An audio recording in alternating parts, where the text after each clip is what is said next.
Before we begin, a quick and heartfelt thank you to Joe for suggesting tonight's story.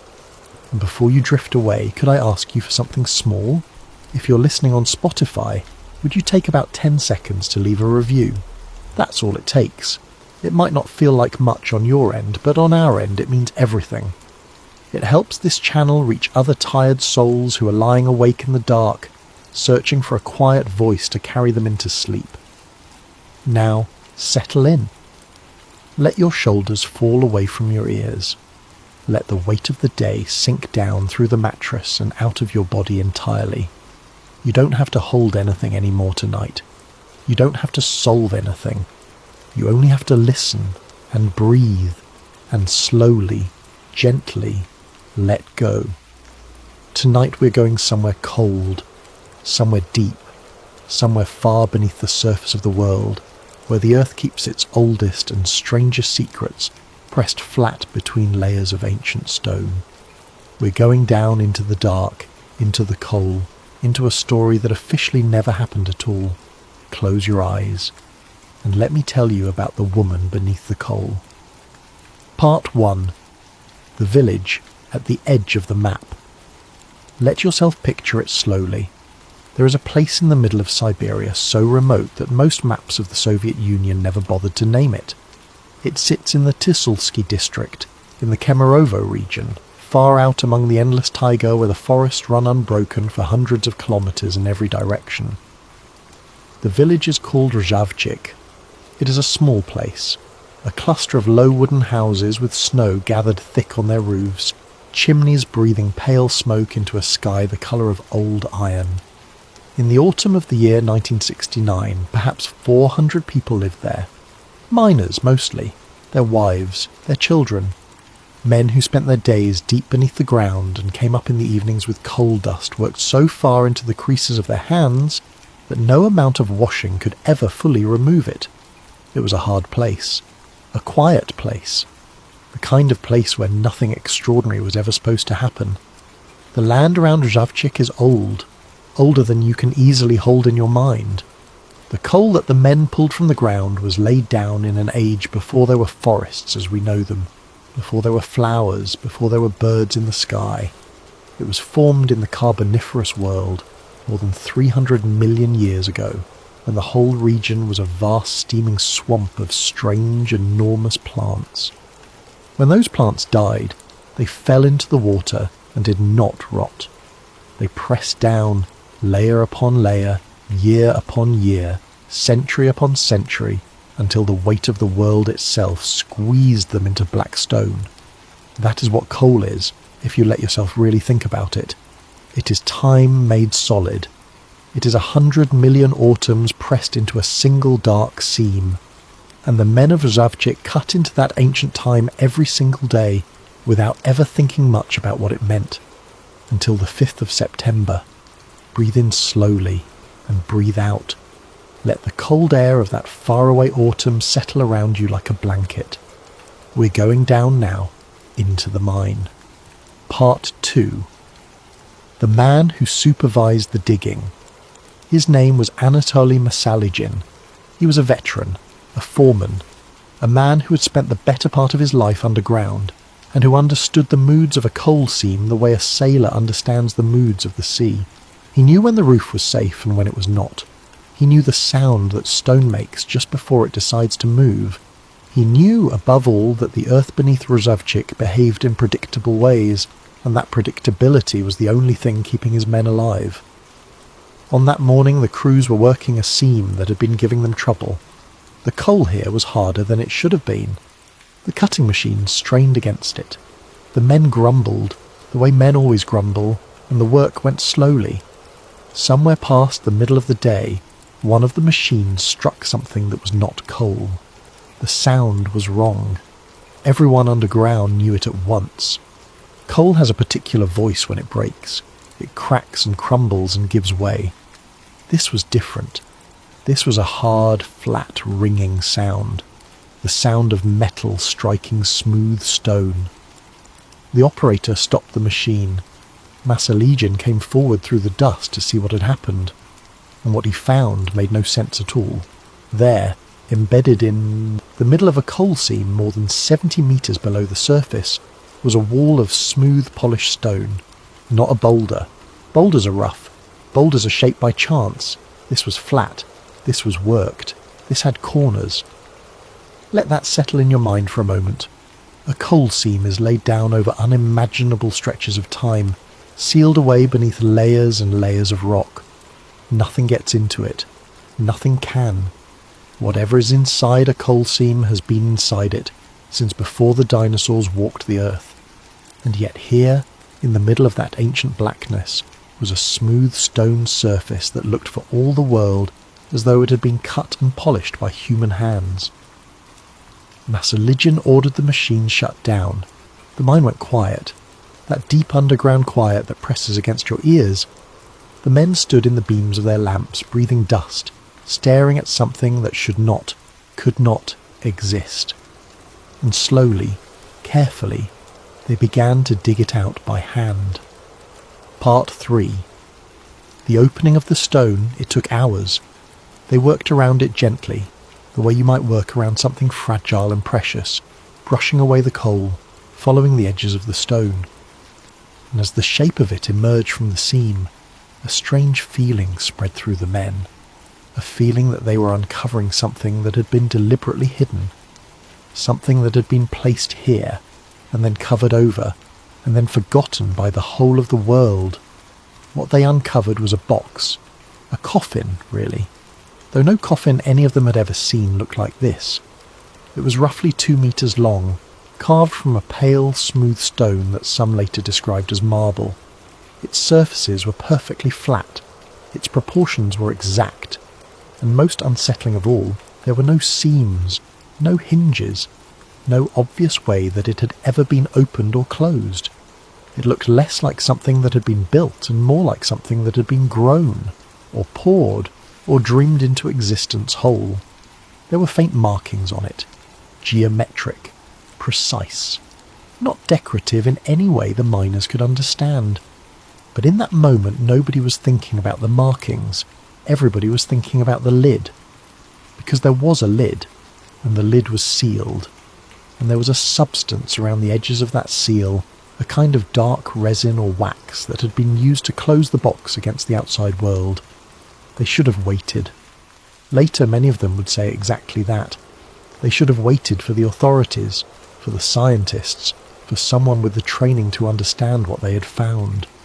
But they were men at the bottom of a mine, hearts pounding, hands shaking, and the pull of curiosity is one of the oldest forces in the human soul.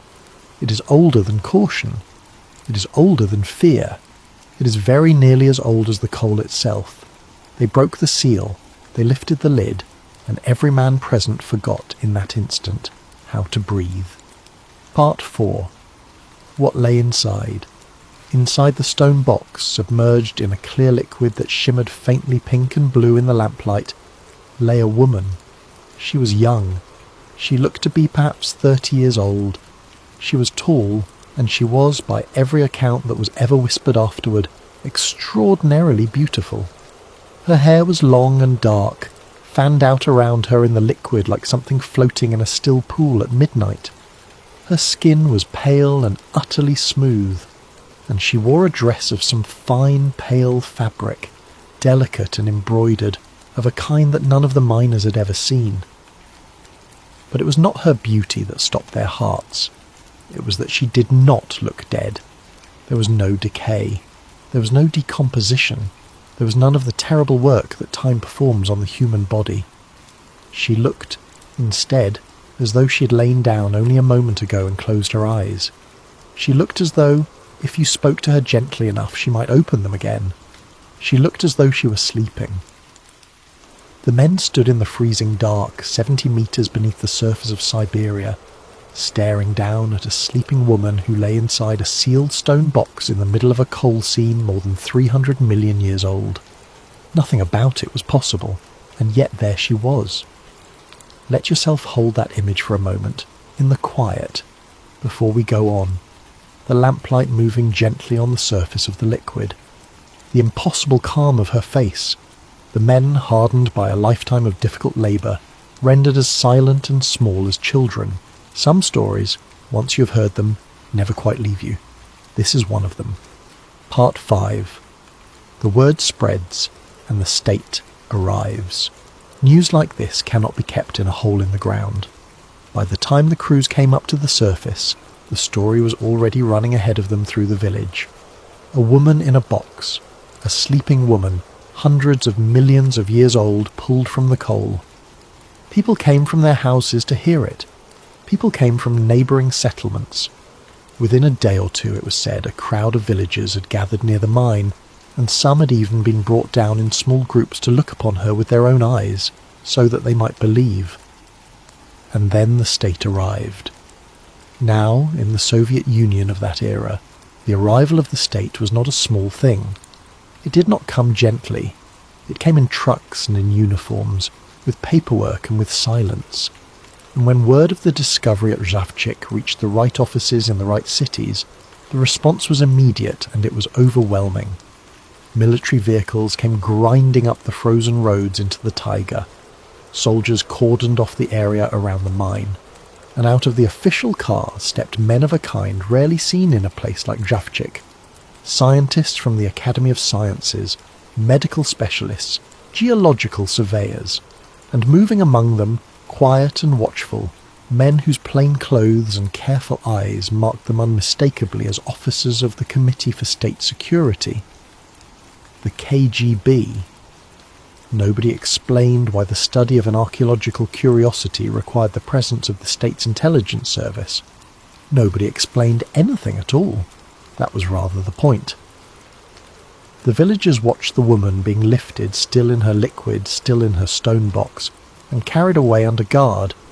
They were told that the site was dangerous, contaminated, that there was a risk of contagion, and that for their own safety they must stay away and say nothing. And then, one by one, the outsiders left.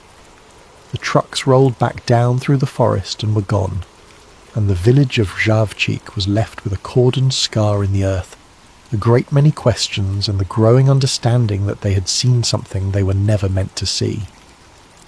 Breathe out slowly now. The loud part of the story is over. From here, everything moves into shadow. Part 6. Moscow, and the first terrible problem. We follow her now, in our imagination, away from the village and into the world of laboratories and locked doors. Wherever she was taken, the first task was simply to understand what she was. And the first examination produced the first terrible problem, one that would haunt everyone who touched this case for as long as they lived. They needed to study the liquid, so they drew off a small sample of it, exposing a portion of the surface to open air, and the liquid began, almost at once, to evaporate. It did not behave like water. It rose into a faint vapour and vanished, far faster than any ordinary fluid should, and as it receded from her skin, wherever the air touched her directly, the skin began to change. It began to darken. It began, in the space of only minutes, to do what 300 million years apparently had not done. It began to decay. The scientists reacted with something close to panic. They returned her fully to the liquid, submerging her again, sealing her away from the air, and the darkening stopped. More than that, it reversed. Slowly, over the following hours, the discoloration faded, and her skin returned to its former pale perfection, as though the damage had never happened at all. Sit with what that means, because the scientists certainly did. The liquid was not merely preserving her body the way formaldehyde preserves a specimen. It was doing something far stranger. It was holding her, actively, in a state that was neither fully alive nor fully dead. When it surrounded her, she was suspended, perfect, untouched by time. When it was taken away, time came flooding back in all at once, ravenous, as though it had been waiting 300 million years to claim what it was owed. She was not a fossil. A fossil is a stone that remembers the shape of a living thing. This was not that. She was something the scientists did not have a word for. And so they gave her a careful, cautious, bureaucratic non-word instead. In the reports that began to circulate through the sealed corridors of the state, she was not called a body. She was called an object, a biological anomaly, a find. It is easier to study a thing, after all, than to study a person, and they very much needed her to be a thing. Part 7. The argument that had no answer. Meanwhile, other men went back to the mine, to the seam itself, to answer a different question.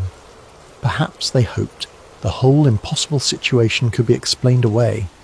Perhaps the box had fallen into the coal somehow. Perhaps there was a crack, a fault, a shaft, some ordinary geological accident by which a modern object might have slipped down into an ancient layer. So the geologists examined the seam, and then they examined it again, and then they argued for weeks, because the answer the rock kept giving them was an answer none of them wanted to hear. The coal seam was intact. It was unbroken above the place where the box had been found. The layers were undisturbed. There was no shaft, no crack, no fault, no channel. There was no way, none at all, by which the stone coffin could have arrived in the middle of that seam after the coal had formed, which left only one possibility. A possibility so enormous that saying it aloud felt like a kind of madness. The box had been there first. The box had been placed and sealed, and then the coal had formed around it, over hundreds of millions of years, entombing it in the slow black amber of geologic time. Every geologist who examined the site reached the same conclusion, and every one of them hated it, because it meant that one of two things had to be true, and both were impossible.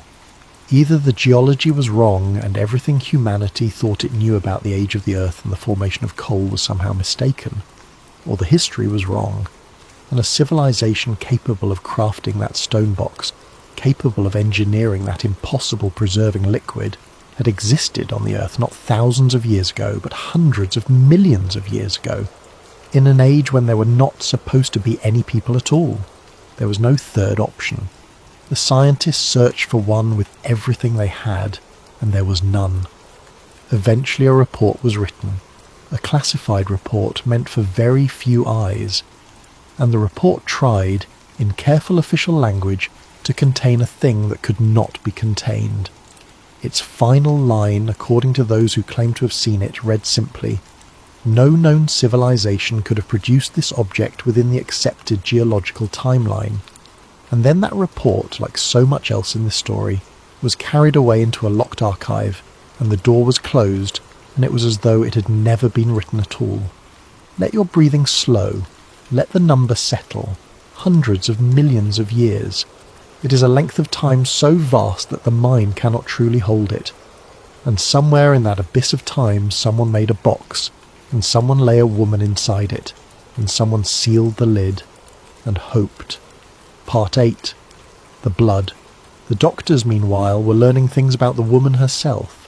They had recovered microscopic samples, traces of blood, fragments of tissue, and under their microscopes, in their careful, quiet laboratories, they began to build a picture of who or what she had been. The first finding was almost a relief. She was human, overwhelmingly, unmistakably human. Her biology was the biology of our own kind. Whatever she was not something alien, not something from beyond the stars. She was one of us.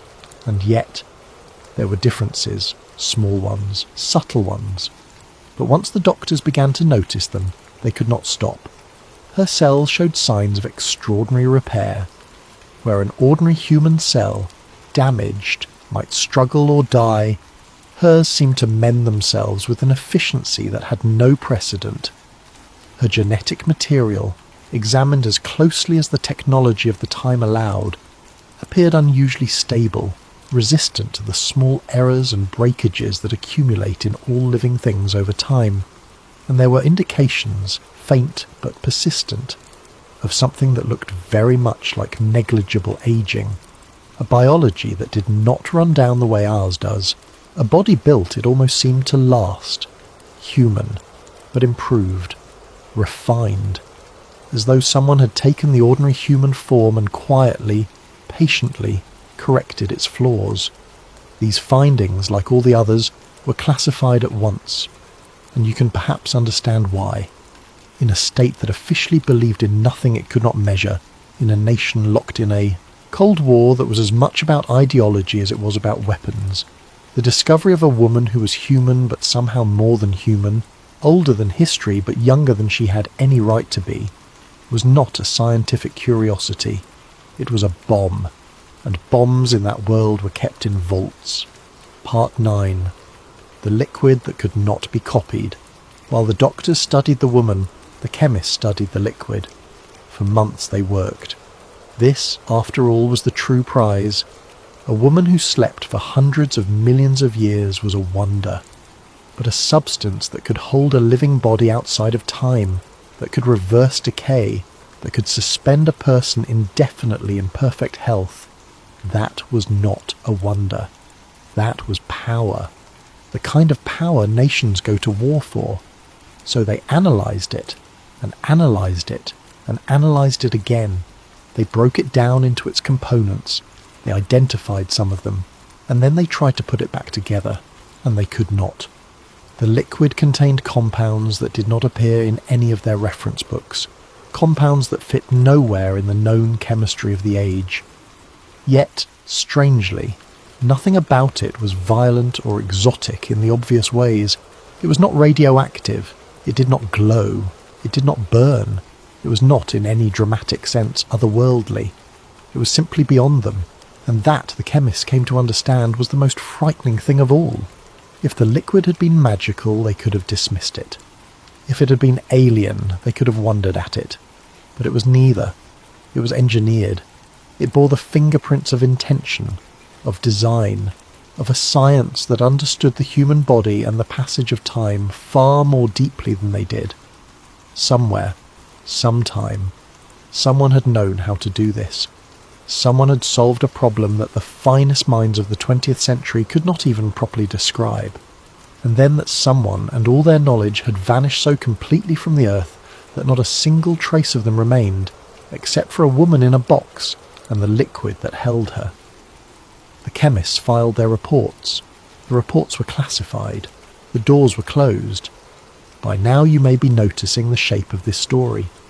Every discovery leads to a locked door. Every answer becomes a secret. It is as though the truth itself were being slowly buried, layer by layer, the way the coal buried the box, until it too would be pressed flat and dark and forgotten.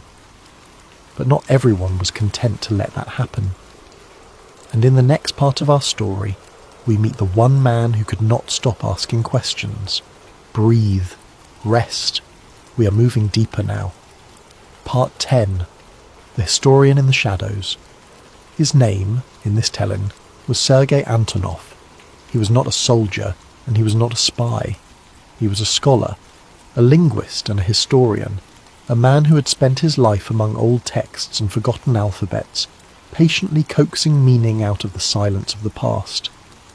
He was the sort of man who could look at a scratch on a clay tablet and hear, faintly, the voice of someone who had died 3,000 years before. He was recruited quietly. That was the only way anyone was ever brought into this. A conversation in an office, a document to sign, a warning, gentle and absolute, about what would happen to a man who spoke of these things to anyone outside the circle, and then a curtain drawn back, and the impossible standing there in the room. They brought Antonov to the woman because of the markings. The geometric markings on the inside of the sarcophagus, the ones the miners had noticed and then forgotten in their shock. Someone, somewhere in the long chain of examination, had finally looked at them closely and realised that they were not decoration. They were too regular for that, too deliberate. They had the density, the structure, the patient internal logic of writing, and so they needed someone who understood writing. They needed Antonov. He began, as he always began, with comparison. He set the strange markings beside every ancient script that humanity had ever recovered.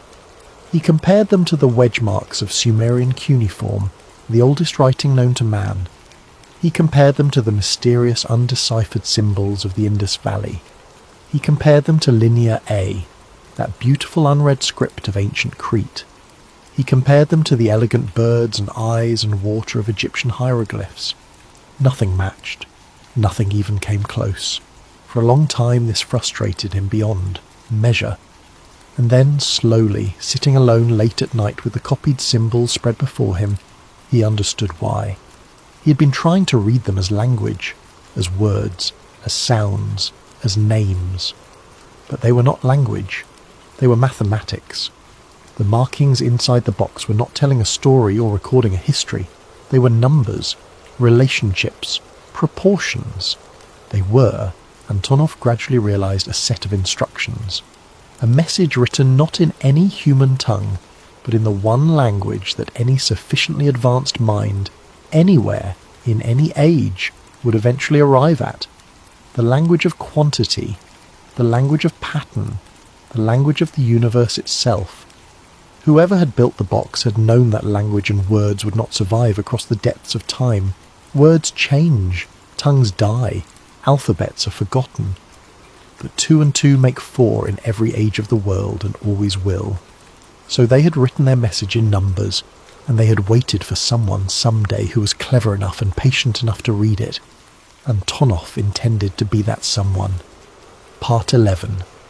The Theory of the Drowned World. Let yourself sink a little deeper into the quiet now. We are leaving the world of what was measured and entering the world of what one lonely man came to believe. As Antonov worked, a theory began to take shape in his mind. It grew slowly, the way ivy grows, one tendril at a time, until it had wrapped itself around everything he thought he knew about the human story.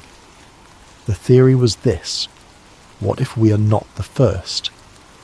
We tell ourselves a comforting story about history. We say that civilization began only a few thousand years ago, in the river valleys of the Near East, and that before that there was nothing but scattered bands of hunters, and before that only the long animal darkness of prehistory. We say that we are the peak, the first and only tall tower ever raised by human hands. But the Earth is very, very old, and humanity, in one form or another, has walked upon it for a very long time. And Antonov began to wonder whether, somewhere in that immense, unrecorded past, another civilization had risen. Not our ancestors in any direct sense, but people nonetheless. People who had built and learned and dreamed and reached heights we have only recently begun to approach. Their cities, he imagined, would have stood along the coastlines, as great cities always do, at the meeting places of land and sea. And that would have been their undoing. Because the coastlines of the deep past are not the coastlines of today. The seas have risen and fallen many times. Ice ages have come and gone, locking the world's water into vast glaciers and then releasing it again in floods that swallowed whole landscapes. Whatever those ancient people built by the shore now lies far out under the cold weight of the ocean, dark and drowned and silent, where no one thinks to look. Their world had ended. Not in a day, perhaps, but in a slow catastrophe they could see coming and could not stop. And as it ended, they made a choice. They could not save everyone. There was no way to carry a whole civilization across the gulf of a global cataclysm. But perhaps, they reasoned, they could save a few, a precious few, not to escape the disaster, but to sleep through it, to lie down in engineered slumber, sealed in stone and suspended in that miraculous liquid, and to wait out the ice and the floods and the long silence, to wait until the world was warm and kind again, and then to wake and to carry the memory of everything that had been lost forward into whatever came next. Each sleeper, Antonov believed, was a library, a vessel. Inside each one, encoded in ways he could only guess at, lay fragments of a civilization's entire accumulated knowledge. They were not merely survivors, they were seeds, planted in the dark, waiting for a spring that might be 100 million years away. The woman in the box was one of them. She had lain down in a doomed and brilliant world, closed her eyes, and trusted that someday, somewhere, someone would find her and understand. And instead, after all that time, after all that patient hope, she'd been found by frightened men in a coal mine, and carried away and locked in a vault by a state that saw her not as a messenger but as a weapon. It is, when you sit with it in the dark like this, an unbearably sad thought. All that hope sealed away, all that careful love across the ages met at last with a padlock and a classified stamp. Breathe. It is only a story. Let it move through you and out again, but feel it for a moment before it goes. Part 12. Project Aurora. The state, of course, did not care about Antonov's sad and beautiful theory. The state cared about two things. It cared about what she was made of, and it cared about whether she could be woken up. And so a program was created to pursue those questions, compartmentalized, as all such programs were, so that no single person ever saw the whole of it, buried under layers of secrecy so deep that the very existence of the program was itself a secret. It was given a code name, the way these things always are. A word chosen to sound like nothing, to mean nothing, to slide past the eye of anyone who was not meant to understand. Aurora, the dawn, the first light, the name given to the ghostly curtains of coloured fire that hang in the polar sky. Whoever chose it may have thought it was merely poetic, or perhaps, somewhere in the choosing, there was a flicker of understanding. Because an aurora is what you see at the very edge of the world, in the coldest and darkest places, when something vast and invisible and electric is moving just beyond the reach of human sight. Project Aurora had an official objective, written down in the files where such things are written. Study the biological anomaly, understand the preservation medium, determine its potential applications, and it had an unofficial objective, one that was never written anywhere at all, one that lived only in the minds of the small handful of men who set the program's true course. Wake her, because a sleeping woman, however miraculous, could only be measured and sampled and studied from the outside. But a woman who woke, a woman who could speak, a woman who carried inside her the accumulated knowledge of a lost and brilliant age, that woman could tell them everything, the secret of the liquid, the secret of her ageless cells, the secret of a science that had solved the riddle of time itself. To a state locked in a desperate contest for supremacy, that knowledge was worth more than any army. And so, very carefully, very quietly, they began to try to bring her back. Part 13. 17 seconds. You must understand that no one knew how to do this. There was no manual, there was no precedent, there was only the liquid, and the woman, and a great deal of nerve. Their theory was that the liquid held her in stasis, and that to wake her, they would have to reduce it, slowly, by careful degrees, to lower the level of the medium, to let her body begin, gently, to return to the ordinary flow of time, while watching every instrument they had for the first faint sign of life. It was monstrously dangerous. They knew that. Every time the air had touched her before, she had begun to decay. To reduce the liquid at all was to gamble with the very thing that had kept her whole for hundreds of millions of years. But the men who ran Project Aurora were not the men who felt the danger. They were far away, in warm offices, reading reports. The danger belonged to the woman in the box who could not consent, and to the technicians who stood over her in the cold light of the laboratory holding their breath. They began to draw the liquid down, and the instruments began to change. At first it was nothing, a flicker, a trembling of a needle that could have been noise, could have been a fault in the equipment. But then it came again, and slowly it resolved into something no one in that room would ever forget. Neural activity, deep in the ancient architecture of her brain. Something was stirring. Faint patterns of electricity, the ghosts of thought, rising up out of a silence that had lasted longer than the mountains. She was, by every measure they had, beginning to wake. The technicians stood frozen. And then, in a moment that several of them would later describe in almost identical words, though they were sworn never to speak of it, her eyes opened. Not slowly, not like a sleeper waking, all at once, as though she had never been asleep at all, as though she had simply been waiting all this time behind closed lids for the moment when it would be safe to look out. Her eyes were clear and dark and entirely aware, and they moved. They took in the room, the lights, the faces staring down at her. And in those eyes there was no confusion, no grogginess, no fear.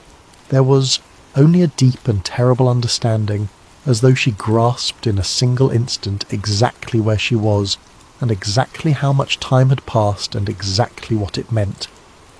And she spoke. One sentence, in a language no one in the room had ever heard, a language older than every human tongue that had ever been spoken, flowing and strange and urgent. The recording equipment caught it. That much at least they managed, and then, for 17 seconds after her eyes had opened, the chamber held. 17 seconds. Count them slowly, in the dark. 1, 2, 3. That is how long the woman beneath the coal looked out upon the modern world. And then something failed.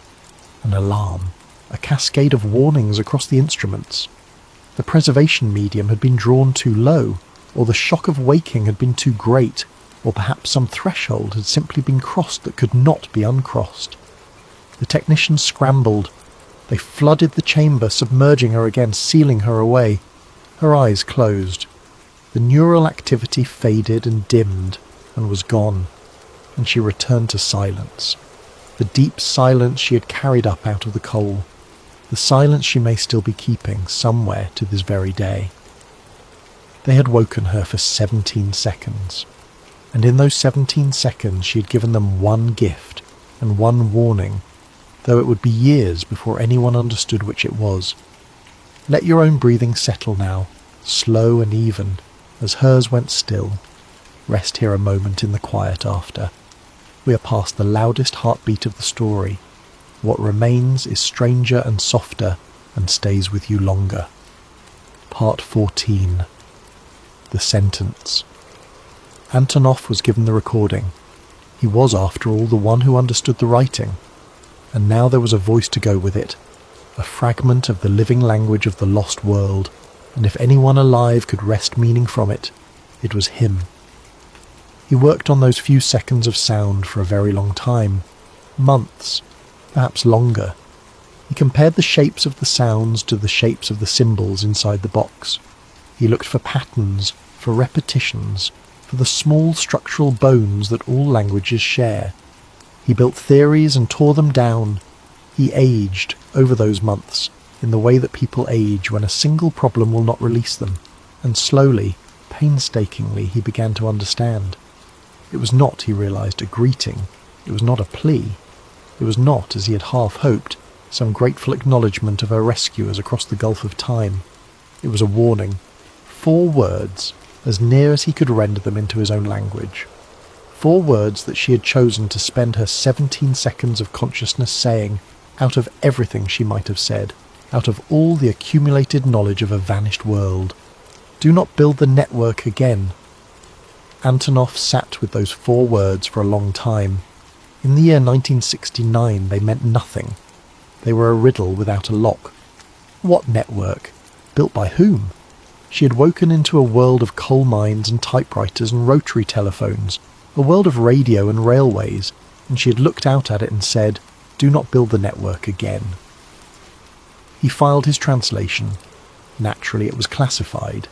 Naturally the door was closed, and Antonov, an old man now, or growing old, was left alone with a sentence he could not explain, turning it over and over in the quiet of his mind.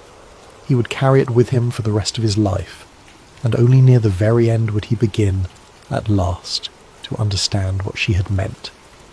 Part 15. What she saw coming. The years passed, as years do.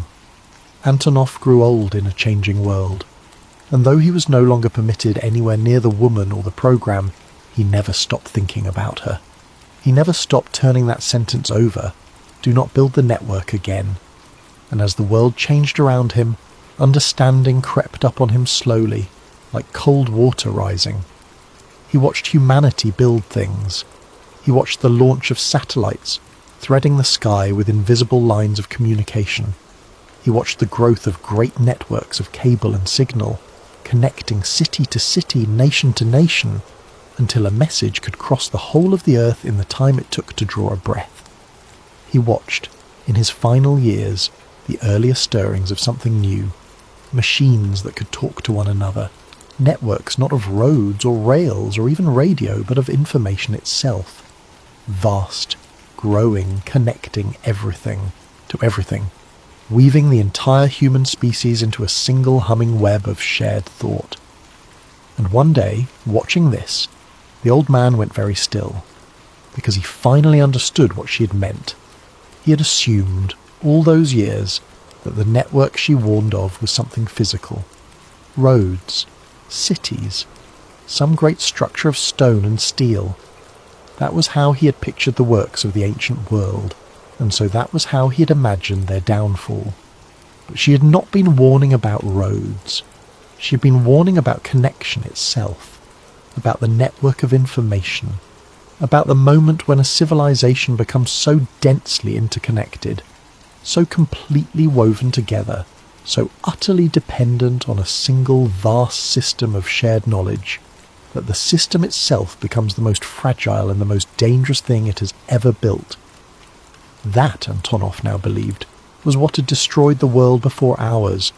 Not a flood, not an ice age, not a war in the ordinary sense, but something they had made, some network they had built, some web of mind and machine that had grown beyond their understanding and beyond their control. And in the end, it had not saved them. It had unmade them, and it had left them nothing to do but seal a few sleepers in stone and pray that the next civilization to rise would be wiser. She had crossed hundreds of millions of years. She had waited in the dark through the death of continents. She had surfaced at last into the light, and she had been given 17 seconds. And she had chosen, with those seconds, not to ask where she was, not to beg for her life, not to weep for the world she had lost. She had chosen to warn us, do not build the network again, and we had classified it, and locked it in a vault, and gone on building. Sit with that in the dark, gently, without fear. It is only a story. But the best stories are the ones that ask us to look at the world we're building and wonder. Part 16. The Fall of Everything. Now the story begins to close, the way all these Soviet stories eventually close, not with an answer, with a collapse. In the year 1991, the Soviet Union came apart. It happened faster than almost anyone had believed possible. The vast and rigid empire that had seemed permanent, eternal, immovable, simply dissolved, like a shape made of frost when the sun comes up. Republics broke away, governments fell, and in the chaos of that great unravelling, 1,000 secret programs that had lived their whole lives in darkness suddenly found that the walls around them had vanished. Project Aurora was among them. Officially it was dissolved, wound down, closed. Its files were boxed, its funding vanished. Its scientists, the small handful who had spent their careers in that sealed and secret world, scattered. Some retired into silence. Some emigrated, carrying whatever they knew across new borders into new lives. Some, it was said, simply disappeared, in the way that people who know too much sometimes do when the state that protected them ceases to exist. And the woman, the sarcophagus, here the record, such as it is, goes almost completely dark. There is no clear account of what became of her. In the collapse, in the confusion, in the great scattering of Soviet secrets to the winds, she simply passes out of the story. Some say she was destroyed, some say she was hidden, some say she was quietly sold, or seized, or spirited away by one of the powers that came sniffing through the wreckage of the old empire, looking for exactly the kind of miracle she represented. But there is one thread, one last fragile thread. For those who go looking, among the fragments that surface now and then from that time there is mention of a final shipment, a single military transport leaving Siberia in the last days, heavily guarded, carrying cargo that appears nowhere in any inventory. Its manifest is blank. Its destination is redacted, blacked out, erased. And after it rolls away into the vast white silence of the Russian winter, it is never mentioned again. One convoy, going nowhere the records will admit, carrying something no one will name, and then nothing, then silence, then the long quiet years, all the way up to now. Rest here a while. The great empire has fallen. The doors that held so many secrets stand open and empty. And somewhere, on some road that no map remembers, a truck is driving into the dark, carrying a sleeping woman toward a destination that was never written down. Part 17. The Archive in Novosibirsk. Let us move now, gently, into the present day. There is a woman named Lillian Cross. She is an investigative geologist, one of those rare people who is equally at home reading the deep structure of the earth and reading the deep structure of a bureaucracy. She's patient, and she is stubborn, and she has spent years chasing a story that most of her colleagues consider a fairy tale. She goes to Novosibirsk, to an archive there, a neglected one, the kind of place where the paperwork of a collapsed empire goes to be forgotten. Room after room of boxes, decades of documents, poorly catalogued, slowly yellowing, watched over by a single indifferent clerk. It is the sort of place where you could hide anything simply by filing it correctly and waiting for the world to lose interest. And there, after days of searching, Cross finds them. Notebooks, a whole stack of them, tied with faded string, filed under a name that means nothing to almost anyone alive. Antonov. They are his private papers, not the official reports, which vanished into their vaults long ago, but the working notebooks of the man himself, his questions, his doubts, his translations, the long lonely labour of a scholar wrestling with the impossible, written in a cramped and urgent hand across page after page after page. Cross begins to read, and as she reads, the fairy tale she has chased for so long begins, terribly, to take on the solid weight of fact. Here are his notes on the symbols. Here is his slow deciphering of the sentence. Here, in his own words, is the theory of the drowned world, the sleepers, the seeds planted in the dark. And here, near the end, folded carefully into the back of the last notebook, is something Cross does not expect at all. A map, hand-drawn, in Antonov's own hand, and it does not show Siberia alone. Part 18. The map of the sleeping world. Let yourself picture the map, spread out under a dim archive lamp in a quiet room at the end of a long search. It is a map of the whole world, and across it, in Antonov's careful hand, are marked a number of locations.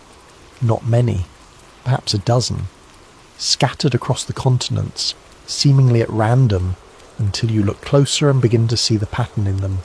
There is a mark in Siberia, of course, where it all began. There is a mark in Antarctica, out on the frozen edge of the earth, beneath kilometres of ancient ice. There is a mark high in the Andes, among the thin, cold air of the mountains. There is a mark in the Mediterranean, in the warm, drowned basin where so many old worlds have risen and fallen and sunk beneath the waves, and more, scattered across deserts and mountain ranges in the beds of ancient vanished seas. And beside each mark, in the same small precise hand, Antonov has written the same two words, sleeping site. Cross sits with the map for a long time, and slowly the full weight of what she is looking at settles onto her. The Tisul Princess was never unique. That had been the assumption all along, that she was a singular miracle, a one-in-a-billion accident, a single impossible woman in a single impossible box. But Antonov had not believed that. Antonov had worked out from the mathematics inside the sarcophagus, from the structure of the message, from every clue he could gather across a lifetime of obsession, that she was not alone, that she was merely the first one found, the one who happened to be buried where men would someday dig for coal, and so was stumbled upon by accident decades ago in a Siberian mine. The others were still out there, dozens of them, according to Antonov's calculations, sealed in their stone boxes, submerged in their impossible liquid, sleeping their ageless sleep beneath the glaciers and the deserts and the mountains and the drowned old seabeds of the world, placed carefully across the whole face of the earth by a dying civilization so that no single catastrophe could ever destroy them all. Seeds scattered wide, so that at least some would survive to bloom. They are still there. If the story is true, they are still there right now, as you lie in the dark and listen, sleeping, waiting. But waiting for what? Part 19. What they are waiting for. This is the part that Antonov feared most, and that Cross, reading his notebooks, comes at last to understand. The sleepers were not left as a rescue. No one is coming to save them, and they were never meant to be saved by us. They were left as something else, something with a purpose. And the purpose was tied, Antonov believed, to a single specific moment, a threshold. They were set to wait until humanity reached the same point that the civilization before us had reached. The same level of technology, the same density of connection, the same great humming network of mind and machine that had, in the world before, become the instrument of its own undoing. They were left, in other words, as a warning system, or perhaps as a test. When the new civilization, our civilization, finally grew advanced enough to build the network again, the sleepers would matter. Because that was the moment of greatest danger. That was the edge of the cliff. That was the threshold at which the world before ours had stumbled and fallen and died. And she had told us, in her 17 seconds, exactly what to do. Do not build the network again. It was not a curse. It was a kindness. It was the last desperate gift of a people who had made a terrible mistake and did not want us to repeat it. They could not send us their knowledge, not safely, not across that gulf of time, but they could send us the single most important lesson they had learned, written in the only voice that might survive. Do not build the network again. Do not weave yourselves into a single fragile web of shared mind. Do not make the thing we made, because we made it, and it was beautiful, and it destroyed us, and we would give anything at all, to go back and not build it. And we, hearing this at last, through Antonov's patient work, through Cross's stubborn search, do what humanity always does. We keep building. Rest now. Let the warning drift over you and past you into the dark. You do not have to carry it. You only have to let the story finish gently, and then let it go. Part 20. The Last File. The story ends as it must with one final image, one last thing arriving out of the dark. Sometime after her discovery in the archive, Lillian Cross receives a package. There is no return address. There is no note, no explanation, no name. Just a plain parcel, arriving quietly one day, the way the strangest things in this story always seem to arrive. Quietly, without ceremony, as though the universe was simply setting a thing down in front of her and stepping back to watch what she would do. Inside is a single photograph. It is old, faded, a Soviet photograph, black and white, curling at the edges, the kind of image that has spent decades in a drawer or a file, and it shows a scene she recognises at once from everything she has read. It shows the open sarcophagus. Gathered around it, staring down into it, are perhaps a dozen figures, Soviet officers in their uniforms, scientists in their coats, men from the world of 1969, caught forever in a single instant, looking down at the impossible thing they have found. Their faces are tense and serious and afraid. Cross studies the photograph for a long time, and then her eye is caught by something, a detail, a wrongness, something the mind refuses at first to accept. The woman in the coffin. Her eyes are open. In the photograph, in that frozen instant, while the officers and the scientists stare down at her, the woman's eyes are open, And she is not looking up at them. She is not looking at the ceiling, or into the middle distance, or anywhere a sleeper's half-opened eyes might drift. She's looking directly at the camera, across all that time, across the gulf of the photograph, out of 1969 and into the eyes of whoever holds the picture. She's looking straight out, calm and clear and completely aware. And not one of the men gathered around her appears to notice. Every face is turned down toward her body. Not one of them is looking at her eyes. It is as though in that instant she was awake and watching and utterly present, and no one in the room knew it but her. And now, across all these years, she is watching Lillian Cross. She is watching, perhaps, you. Let that image rest in the dark for a moment, gently, without fear. The faded photograph, the frightened men, and the woman, awake among them, looking out through the years at the one person, at last, who came looking for her. Part 21. The final truth. There is one last turn to this story, the deepest one, the one the Soviet scientists themselves, according to the conspiracy, arrived at only at the very end, after everything else had failed. For all those years, everyone had been asking the same question. How did she survive? How could a human body last for hundreds of millions of years? What was the liquid? What was the trick? What was the mechanism that had held back the crushing weight of all that time? But near the end, a few of them, the ones who had thought about it longest and most deeply, came to suspect that the question itself was wrong. She had not survived the passage of time. She had not been carried across those hundreds of millions of years the way a message in a bottle is carried across an ocean, tossed and battered but enduring. She had been placed outside of it. That, they came to believe, was the true secret of the liquid, and of the box, and of the whole impossible achievement of the world before ours. They had not found a way to endure time. They had found a way to step out of it entirely, to create inside that sealed stone chamber a small pocket where time did not flow at all, where the woman did not age one single instant across the entire span of the Earth's history, because for her, no instants passed. She had lain down in her dying world, closed her eyes, and opened them, from her own point of view, in the very next moment, to find frightened strangers staring down at her in a cold room, and a whole world grown old and strange around her. That is why the air destroyed her so quickly. That is why, when the liquid was drawn away, time came rushing in like water through a broken dam. Because it was not that she was old and fragile. It was that she was young, impossibly young, exactly as young as the day she lay down.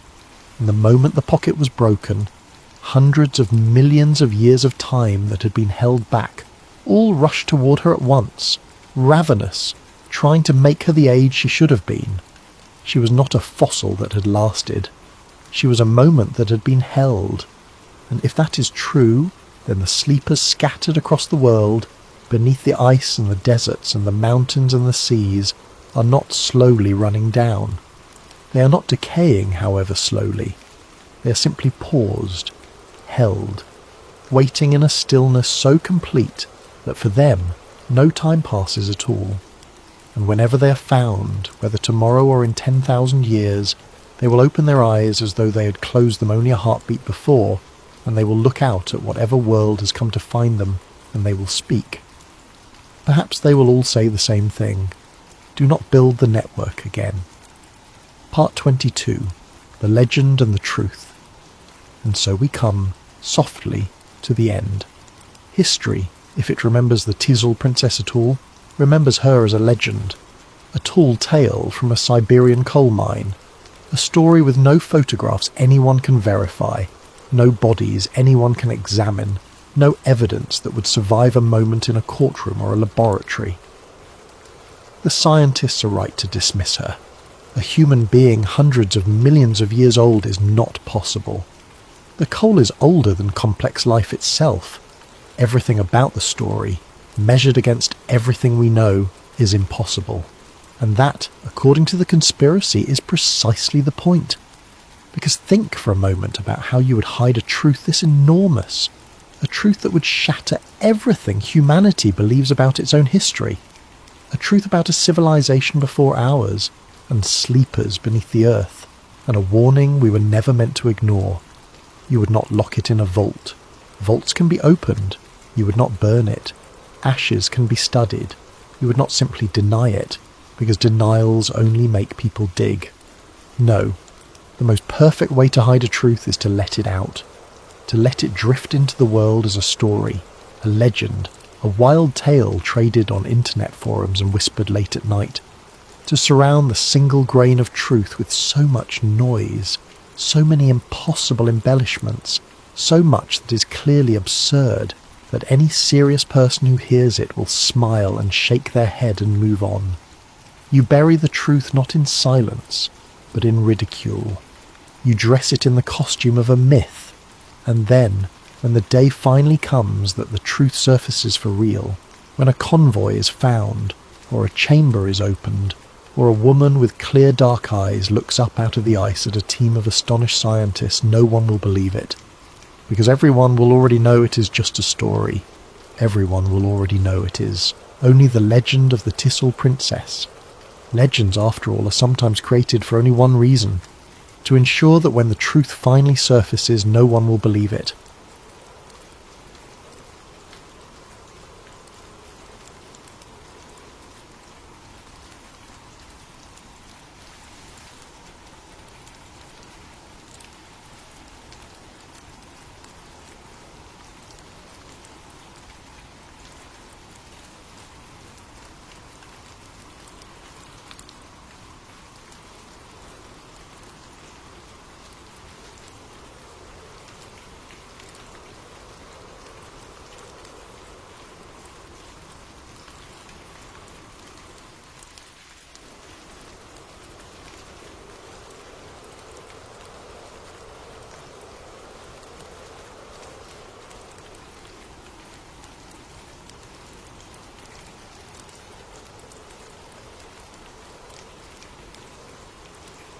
If you're enjoying this video, please consider using your hype points to support it.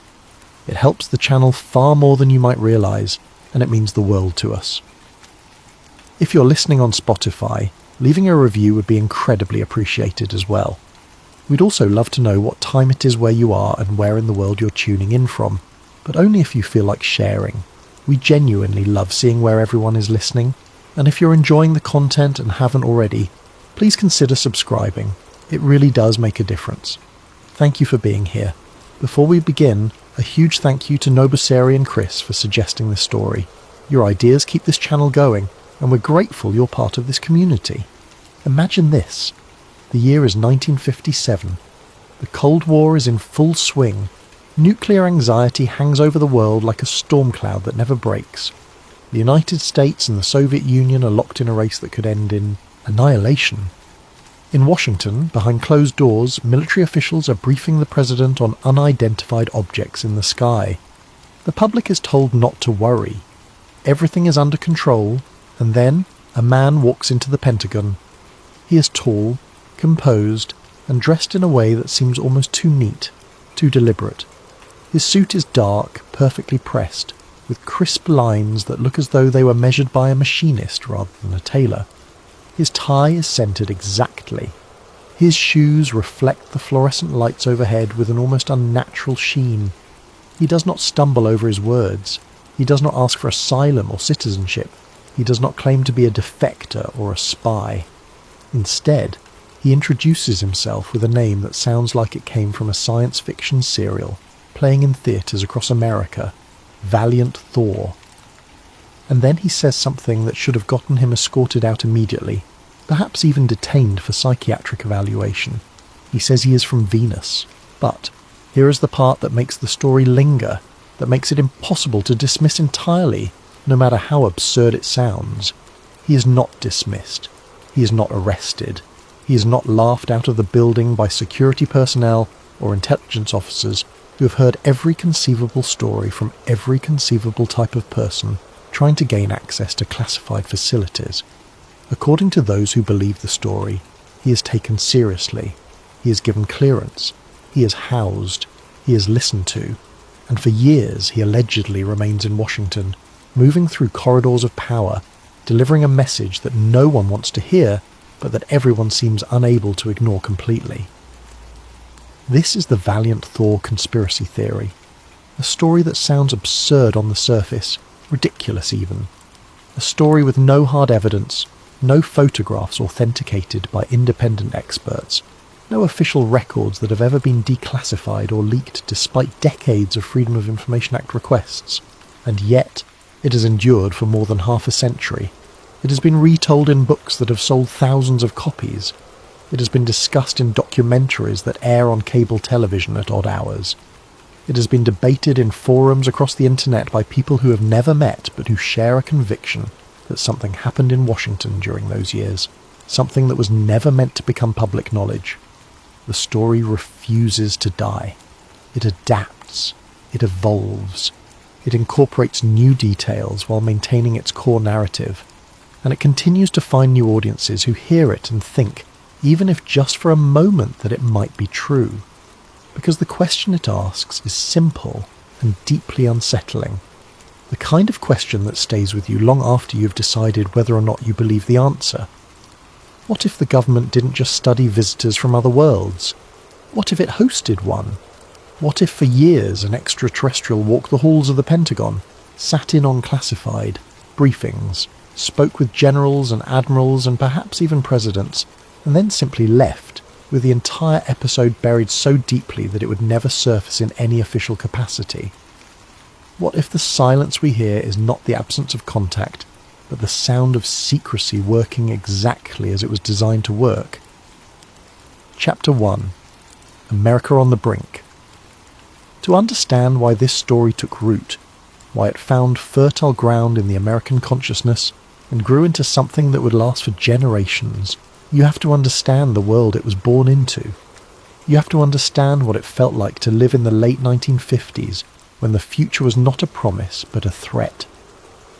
The Second World War had ended barely a decade earlier. The world had seen what modern weapons could do.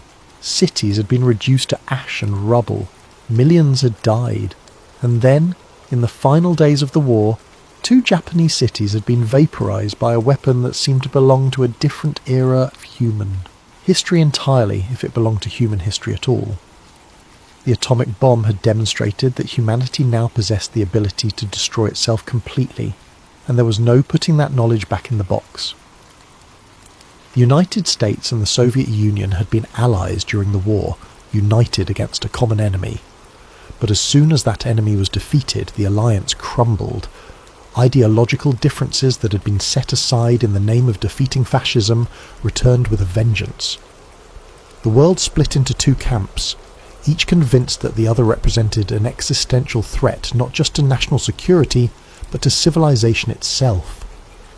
And both sides began building weapons. By 1957, both the United States and the Soviet Union had developed thermonuclear weapons, hydrogen bombs that made the atomic bombs dropped on Hiroshima and Nagasaki look like firecrackers by comparison. These were weapons capable of destroying entire metropolitan areas in a single blast.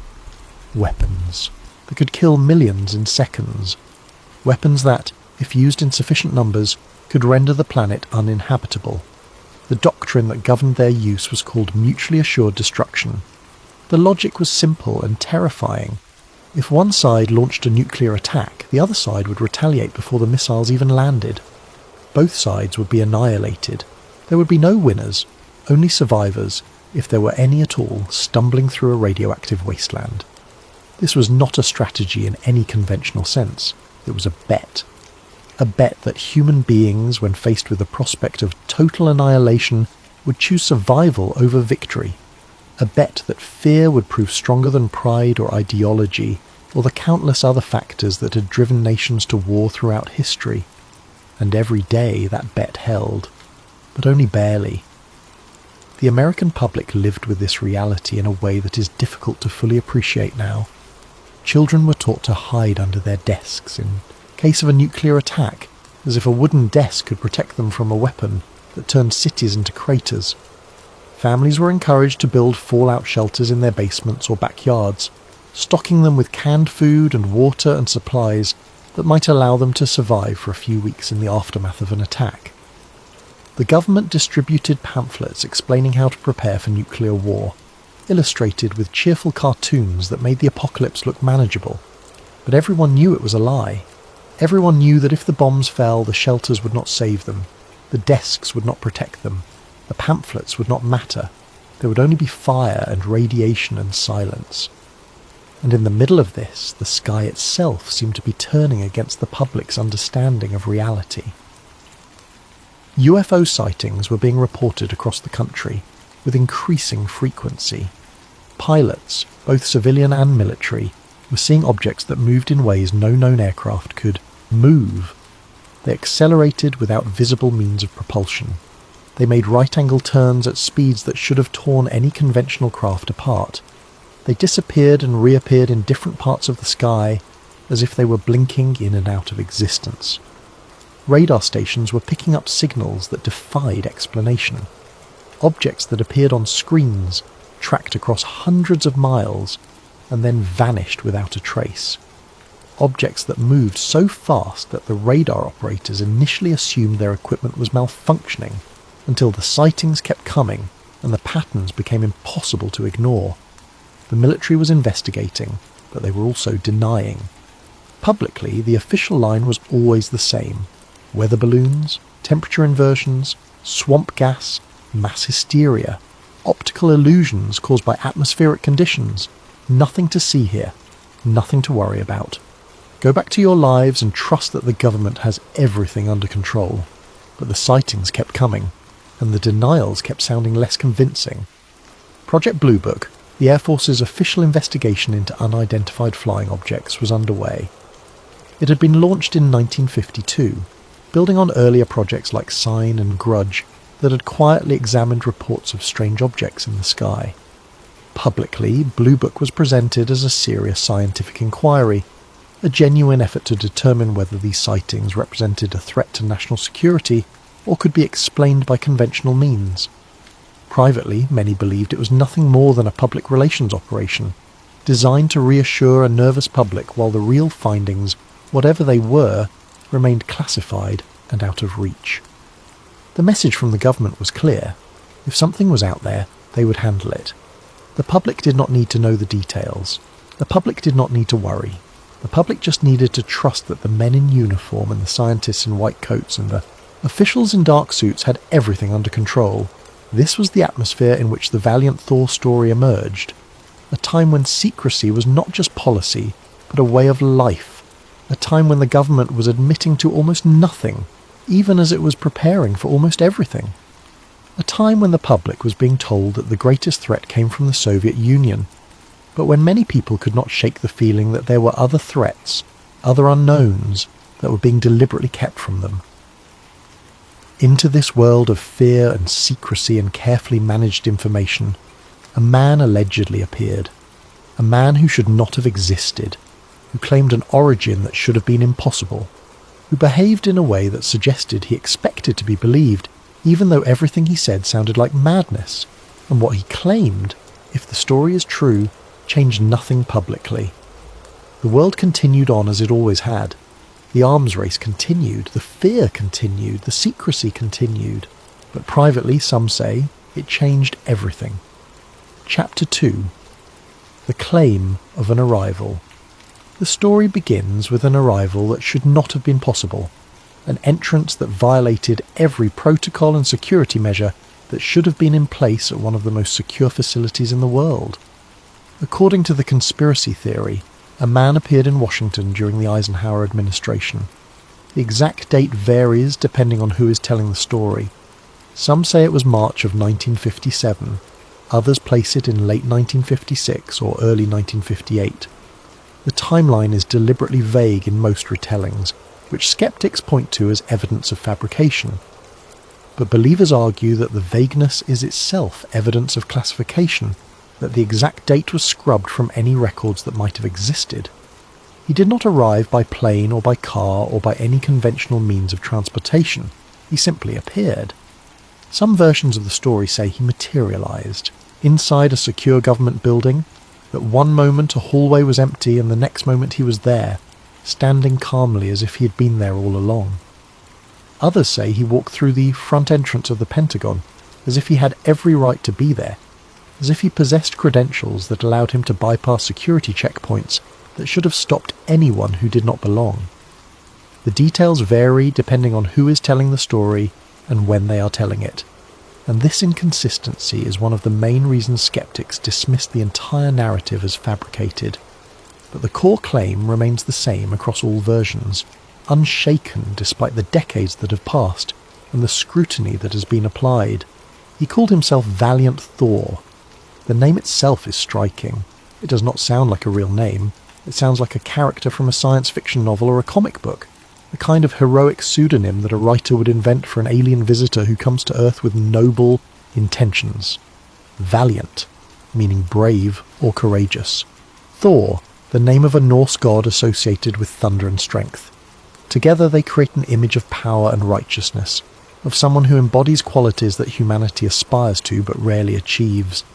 He was described as tall, well over 6 feet, with dark hair that was styled in a way that looked almost too perfect, too uniform, as if each strand had been placed with deliberate care.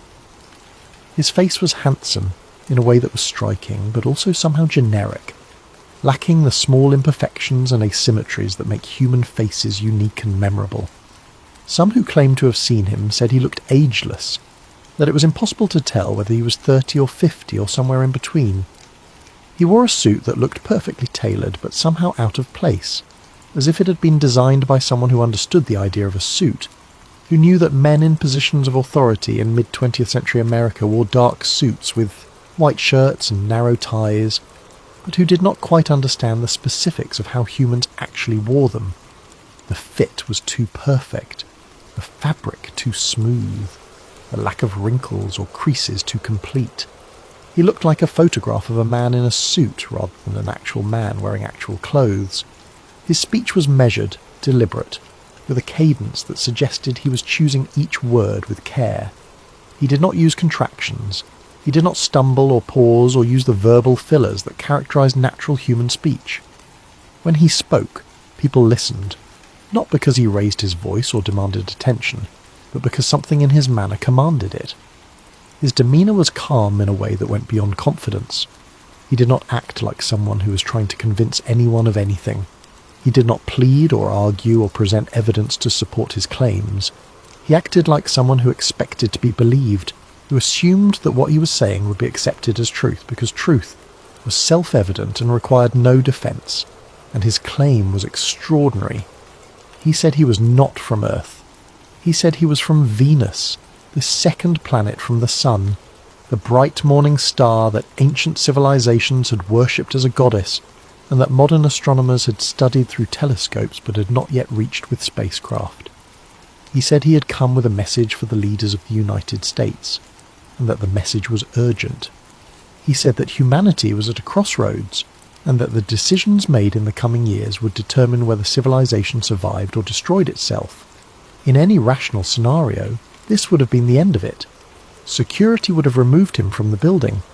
He would have been questioned, his background investigated, his mental state evaluated. He would have been identified, or, if his identity could not be established, he would have been detained until it could be. He would have been dismissed as a crank, a delusional individual who had somehow managed to bypass security and who needed to be escorted back to whatever institution or situation he had come from.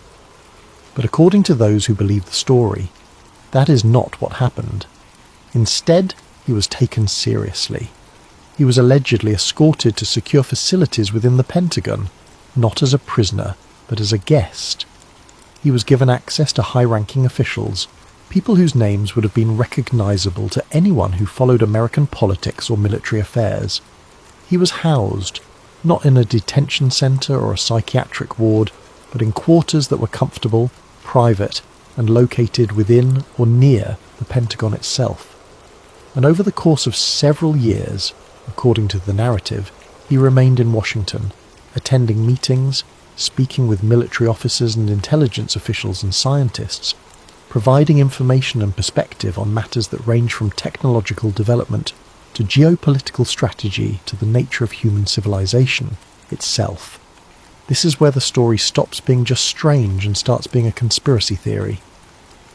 Because if any of this is true, it means that decisions were made at the highest levels of government.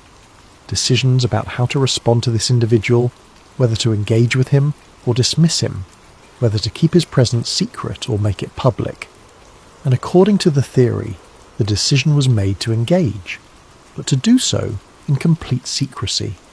No press conferences, no announcements, no leaks to journalists or briefings to members of Congress who were not part of the inner circle. The entire operation, if it existed, was compartmentalized to such a degree that the vast majority of people working in the Pentagon would have had no idea it was happening. And if the government decided to keep it quiet, the question that has fueled this conspiracy theory for decades becomes unavoidable. Why? What could possibly justify such secrecy? What was so important or so dangerous about this individual's presence that it required a level of classification that has apparently never been breached even after more than half a century? The answer to that question, if there is one, has never been given. But the question itself is enough to keep the story alive. Chapter 3: Frank Strange's and the Testimony. The Valiant Thor story might have remained nothing more than a vague rumour, the kind of story that gets told at UFO conferences and then fades away because there is no substance to it, if not for one man who decided to write it down and present it to the world as fact. His name was Frank Strange's, and he is both the reason the story exists in the form we know it today and the reason so many people dismiss it entirely. Strange's was born in 1920s Brooklyn, the son of Italian immigrants, and grew up in a working-class neighbourhood where faith was important and where the idea of divine intervention in human affairs was not considered strange or unusual. He became a Pentecostal minister, a man who believed in the reality of the spiritual realm and who saw no contradiction between Christian faith and the possibility of life on other worlds. If God had created the universe, Strange's reasoned, why would Earth be the only planet with life? Why would humanity be the only intelligent species? The Bible spoke of angels and heavenly hosts, of beings from other realms who visited Earth and delivered messages. Why could those beings not come from other planets as well as from heaven? This theological flexibility, this willingness to incorporate ideas that many Christians would have considered heretical, made Strange's a figure of both fascination and controversy within the religious community. He was a compelling speaker, charismatic in the way that successful evangelists often are, able to hold an audience's attention and make them believe that what he was saying was not just true, but urgently important. In the early 1960s, Strange's became interested in UFOs. He attended conferences, read books and magazines devoted to the subject, corresponded with other researchers and witnesses. He believed that the increasing number of sightings represented something real, something that needed to be understood rather than dismissed. And then, according to his own account, something extraordinary happened. In 1967, he published a book titled Stranger at the Pentagon. It was not a long book, fewer than 200 pages, but it made claims that were astonishing. Strange's said that he had met Valiant Thor personally. He said that the meeting had been arranged through a contact in the government, someone who had known about Thor's presence, and who trusted Strange's enough to introduce him. He said that he had been taken to a secure location, that he had spoken with Thor face to face, that he had asked questions and received answers. The book provided descriptions that were detailed enough to sound credible to those who wanted to believe. Strange's described Thor's appearance in vivid terms: the perfect hair, the ageless face, the unusual smoothness of his skin, the way his eyes seemed to look through you rather than at you. He described Thor's voice as calm and melodious, with a slight accent that was not quite identifiable, as if Thor had learned English perfectly, but had learned it from someone who spoke it as a second language. Strange's claimed that Thor was polite, patient, and deeply concerned about the future of humanity. He spoke about the dangers of nuclear weapons with a gravity that suggested he had seen what happened when civilizations reached this level of technological development without the corresponding moral and spiritual maturity to use it wisely. He spoke about the need for humanity to turn away from violence and embrace peace, not as naive idealism, but as practical necessity. He spoke about the interconnectedness of all life in the universe, about the idea that what happened on Earth mattered beyond Earth, that humanity's choices had consequences that rippled outward in ways that humans could not yet perceive. The book included specific details that were meant to establish Thor's non-human origin. Strangers claimed that Thor's physical characteristics were unusual in ways that could not be explained by genetics or medical anomalies. His blood chemistry was different from that of humans, with cellular structures that did not match any known blood type. His heart beat at a rhythm that was different from human norms, not dramatically so, but enough that it would be noticeable to any physician who examined him. And most strikingly, he had no fingerprints. His hands were smooth, without the whorls and ridges that form in the womb and that every human being possesses from birth. These details were specific enough to sound plausible, vague enough that they could not be verified, and strange enough that they captured the imagination of readers who wanted to believe that contact with extraterrestrial life was not just possible, but had already happened. The book became a cornerstone of the Valiant Thor legend. It was reprinted multiple times over the years, each edition adding new forewords or additional chapters or testimonials from people who claimed to have known Thor or to have had their own experiences that confirmed what Strangers was saying. It was cited in UFO documentaries, discussed at conferences, analysed by researchers who were either convinced of its truth or determined to prove it false. But there was a problem, and it was a problem that critics pointed out immediately and repeatedly. Strangers offered no proof, no photographs, despite the fact that cameras were common in the 1960s, and it would have been trivial to take a picture if he had truly met Thor. No official documents, no memos or reports or any kind of paper trail that would indicate the government had engaged with an extraterrestrial. No corroboration from anyone else who claimed to have been present during any of the alleged meetings. The entire story rested on Stranger's word and his word alone. Critics called the book a hoax, and they were not gentle about it. They said Strangers had invented the story to sell books and gain attention within the UFO community.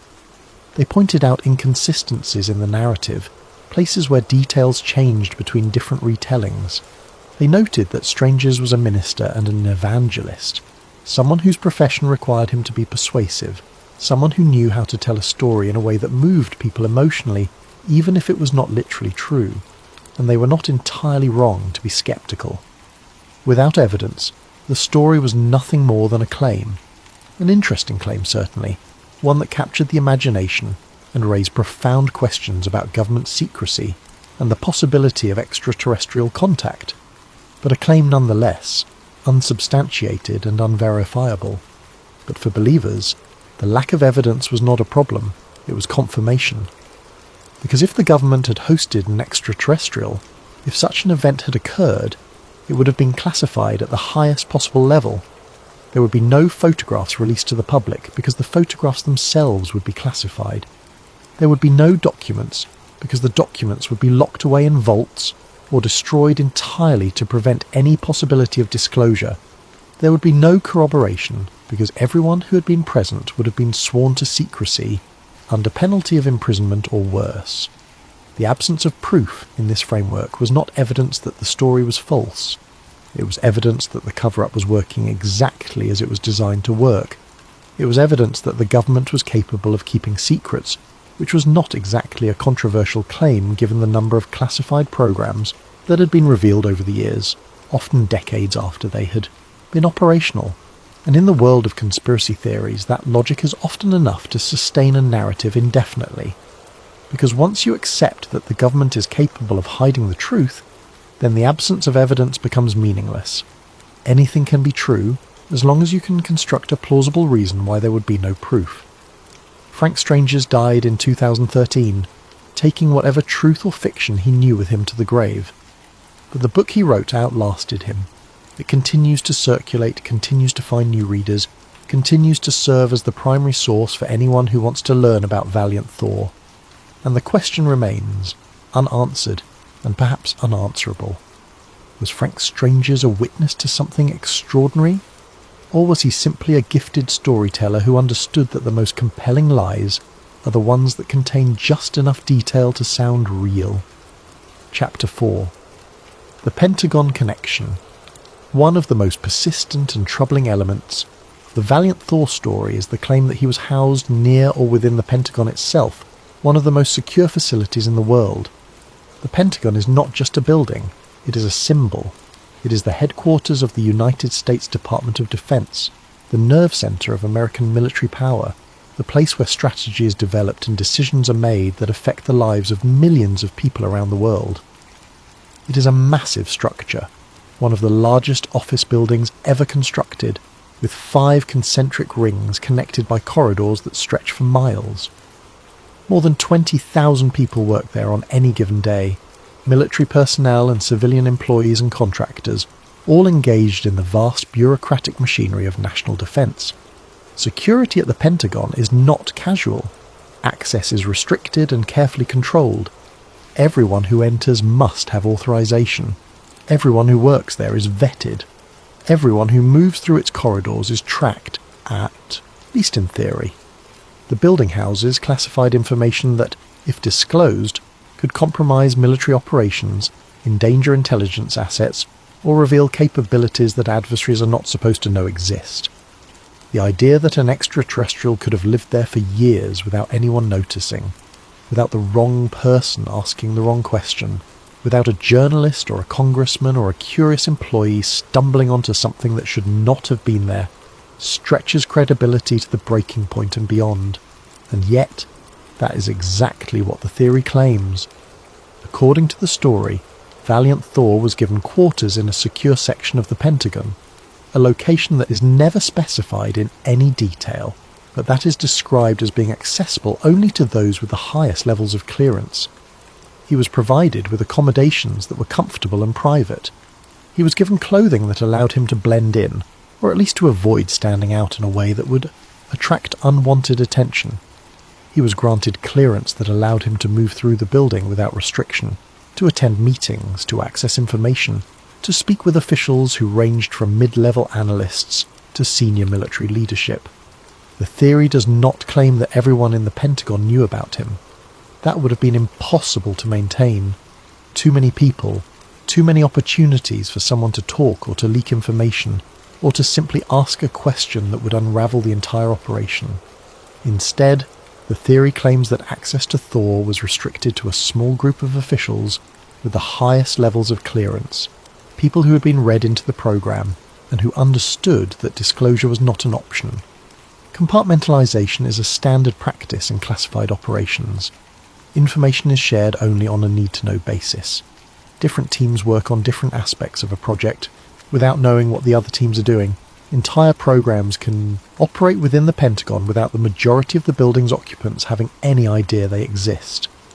If Thor's presence was compartmentalized in this way, classified under a program name that revealed nothing about its actual nature, then most people working in the Pentagon would never have heard his name or had any reason to suspect that anything unusual was happening. But even granting that level of secrecy, the logistics are staggering. Where did he sleep? What did he eat?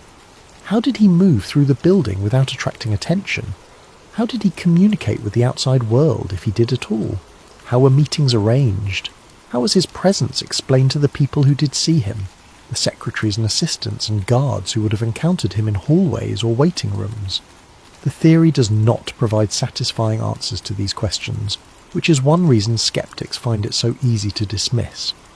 But believers argue that the lack of answers is precisely what you would expect if the operation had been conducted properly. The whole point of compartmentalization and classification is to ensure that the answers to those questions are never known outside of a very small circle. But the larger question remains, why would the government do this? Why would they take the risk of housing an individual whose presence, if discovered, would have caused a scandal that would have made Watergate look trivial by comparison? Why would they engage with someone making extraordinary claims rather than simply dismissing him as delusional? One explanation offered by believers is pragmatic, even coldly logical. If an individual appeared claiming to be from another world, and if there was even the slightest possibility that the claim was true, refusing to engage would have been foolish and potentially catastrophic. The United States was locked in an existential struggle with the Soviet Union. Any advantage, any source of information or technology or strategic insight could have tipped the balance. If Thor was telling the truth, if he possessed knowledge that could help the United States prevail in the Cold War or avoid a nuclear catastrophe, then dismissing him out of hand would have been a dereliction of duty. Even if his claims seemed impossible, the risk of being wrong was too great. Better to engage, to question, to probe and test and verify, than to turn away and later discover that an opportunity had been missed. This is the logic of intelligence work, the logic that says you investigate every lead, no matter how unlikely, because the cost of missing something important is always greater than the cost of wasting time on something that turns out to be nothing. Another explanation is darker and more cynical. If Thor's presence was real, it would have been a matter of national security in the most fundamental sense. Admitting that an extraterrestrial was in Washington would have caused panic. It would have raised questions the government could not answer. It would have destabilised public trust at a time when trust was already fragile, and when the government needed the public to remain calm and to believe that their leaders were in control. The decision to keep it quiet would not have been about protecting Thor or respecting his wishes, or honouring any kind of diplomatic relationship with whatever civilization he represented. It would have been about protecting the stability of American society and the credibility of American institutions. It would have been about ensuring that the public did not learn something that would shatter their understanding of reality and that might lead to social chaos or political upheaval. And if that decision was made, if the calculation was that secrecy was necessary to preserve order, then it would explain why there are no records, why there are no photographs, why there is no official acknowledgement, because the entire point would have been to ensure that no one outside of a very small group ever found out. The Pentagon connection is the element of the valiant Thor story that makes it feel, at least to some people, like it could be true. Not because there is evidence for it, but because the logic of secrecy and compartmentalization is real. The government does keep secrets. It has kept secrets that were far less extraordinary than an extraterrestrial visitor, and that were maintained for decades before being revealed. The machinery of classification exists, and it works. And if it can work to hide weapons programs and surveillance operations and covert actions in foreign countries, why couldn't it work to hide this? Chapter 5. The Eisenhower Angle. Dwight David Eisenhower is a central figure in many UFO conspiracy theories, and the valiant Thor story is no exception. His presidency coincided with a period of intense UFO activity, a time when sightings were being reported with increasing frequency, and when the military was taking the phenomenon seriously enough to devote resources to investigating it. And Eisenhower himself, according to declassified documents and public statements, was aware of these investigations and received briefings on their findings. Eisenhower was not a man prone to flights of fancy. He was a career military officer who had risen to the rank of 5-star general, who had served as Supreme Commander of the Allied Expeditionary Force in Europe during the Second World War, who had planned and executed the D-Day invasion that turned the tide of the war against Nazi Germany. He was a strategist, a pragmatist, someone who dealt in facts and logistics, and who understood that success depended on careful planning and accurate information. He was also someone who understood the importance of secrecy. During his presidency, he oversaw the expansion of the intelligence community, the development of spy satellites and reconnaissance aircraft, the establishment of programs that would remain classified for decades. He understood that there were things the public did not need to know, things that would be better kept secret for reasons of national security or international diplomacy or simple practicality. In his farewell address in 1961, as he was preparing to leave office, Eisenhower delivered a warning that has resonated ever since. He spoke about the military-industrial complex, the growing alliance between the armed forces and the defence contractors who built their weapons and equipment. He warned that this alliance had the potential to exert undue influence on government policy, that it could lead to decisions being made for the benefit of those who profited from war, rather than for the benefit of the nation as a whole. Conspiracy theorists have interpreted this warning in various ways.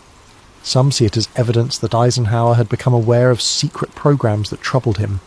programs that he could not speak about directly, but that he felt compelled to warn the public about in the most oblique way possible. Others see it as a broader statement about the dangers of allowing any single interest group to gain too much power over government decision-making. In the context of the Valiant Thor story, Eisenhower's warning takes on additional significance, because if Thor was real, if he was in Washington during Eisenhower's presidency, then Eisenhower would almost certainly have known about him. He would have been briefed. He might even have met with Thor personally. And if Thor's message was about the dangers of nuclear weapons and the need for moral development to match technological advancement, then Eisenhower's farewell address could be seen as an echo of that message, a way of passing along Thor's warning without ever acknowledging its source. The theory claims that Thor requested a meeting with the president. Some versions say the meeting happened, that Eisenhower sat down with Thor in a secure location and listened to what he had to say. Others say the meeting was denied, that Eisenhower's advisors convinced him that such a meeting would be too risky, that it would set a precedent that could not be maintained, that it would be better to keep Thor at arm's length and to limit his access to lower-level officials who could gather information without exposing the president himself to direct contact. But whether or not a meeting happened, the theory suggests that Eisenhower was aware of Thor's presence and that he took the message seriously. The challenge, according to believers, was that acting on the message would have required doing things that were politically impossible. Dismantling the nuclear arsenal, pursuing disarmament agreements with the Soviet Union that Stalin's successors would never have accepted, taking steps that would have been seen as weakness, as capitulation, as a betrayal of American strength and resolve. And so, the theory goes, Eisenhower did nothing, or at least he did nothing visible. He maintained the nuclear deterrent. He continued the arms race. He pursued policies that kept the United States strong and competitive and ready to respond to any Soviet aggression. But privately, perhaps, he understood that Thor was right, that the path humanity was on led to disaster, and that there was no way to change course without risking immediate disaster of a different kind. The problem with all of this, of course, is that there is no documentation, no memos, no diary entries, no recordings. Eisenhower kept meticulous records of his presidency, and those records have been studied exhaustively by historians. Nothing in them mentions Valiant Thor or anything resembling the story that has been told about him. But for conspiracy theorists, this is not proof of absence, it is proof of classification. If a meeting between Eisenhower and Thor had occurred, it would have been off the books. The president's official schedule would have been adjusted to show him engaged in something mundane. The actual meeting would have been arranged through back channels, attended only by those with the highest clearances, recorded in documents that were classified so deeply that they might never be declassified. The absence of records, once again, becomes evidence, because if the secret was kept successfully, then there would be no records to find. The only way to prove the story false would be to have complete access to every classified document from the Eisenhower administration, and such access has never been granted and likely never will be.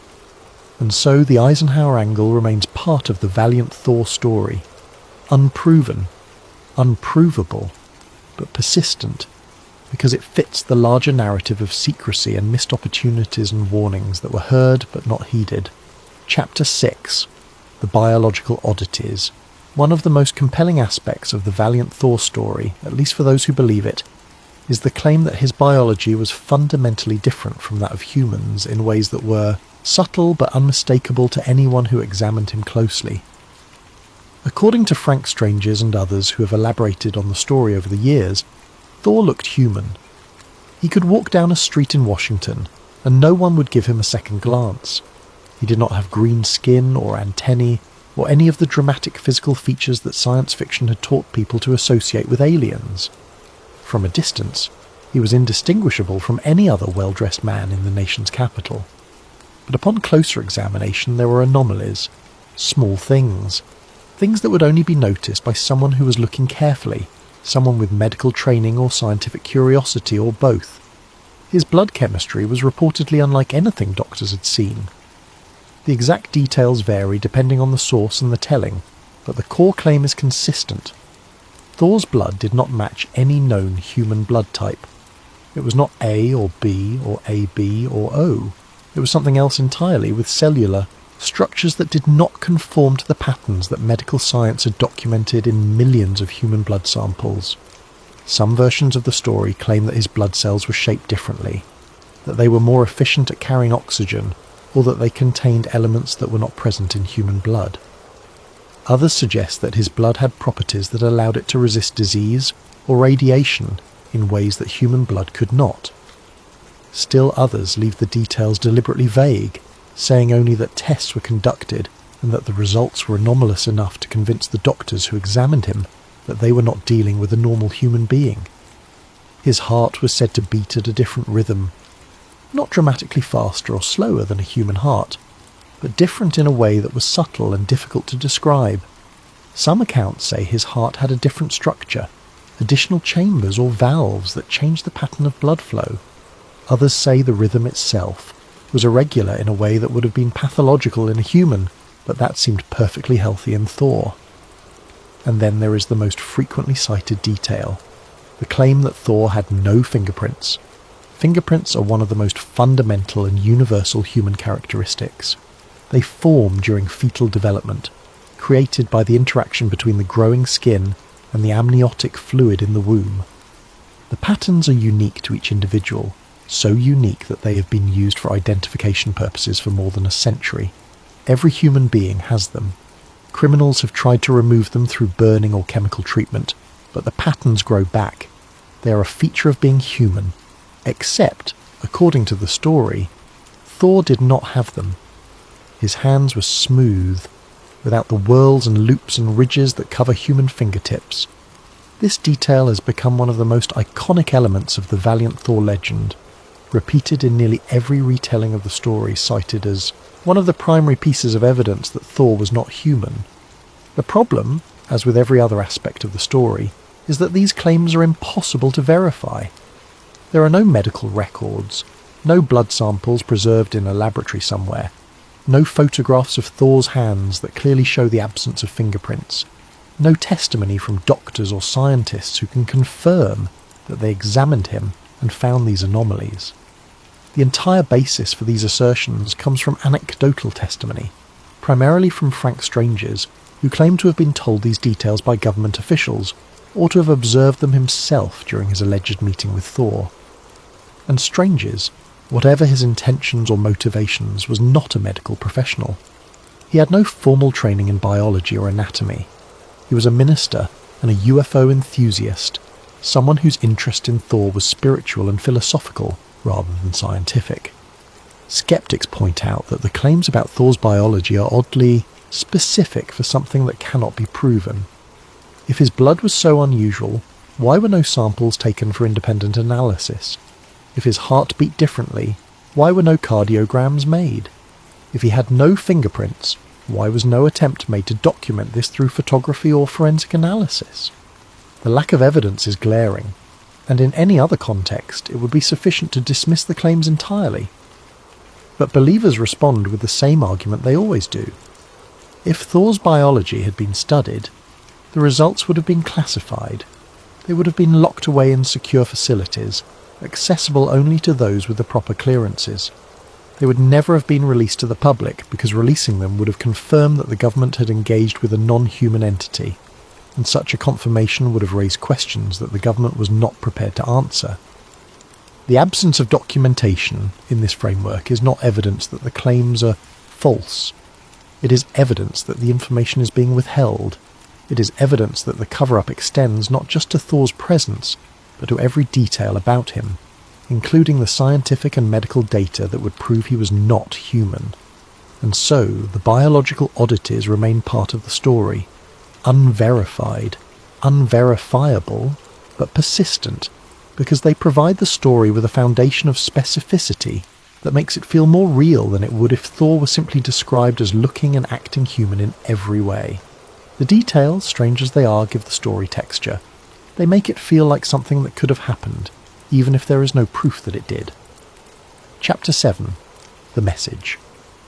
If the valiant Thor story is true, if any part of it reflects actual events rather than fabrication or delusion, then the most important element is not his arrival, or his biology, or his alleged meetings with government officials.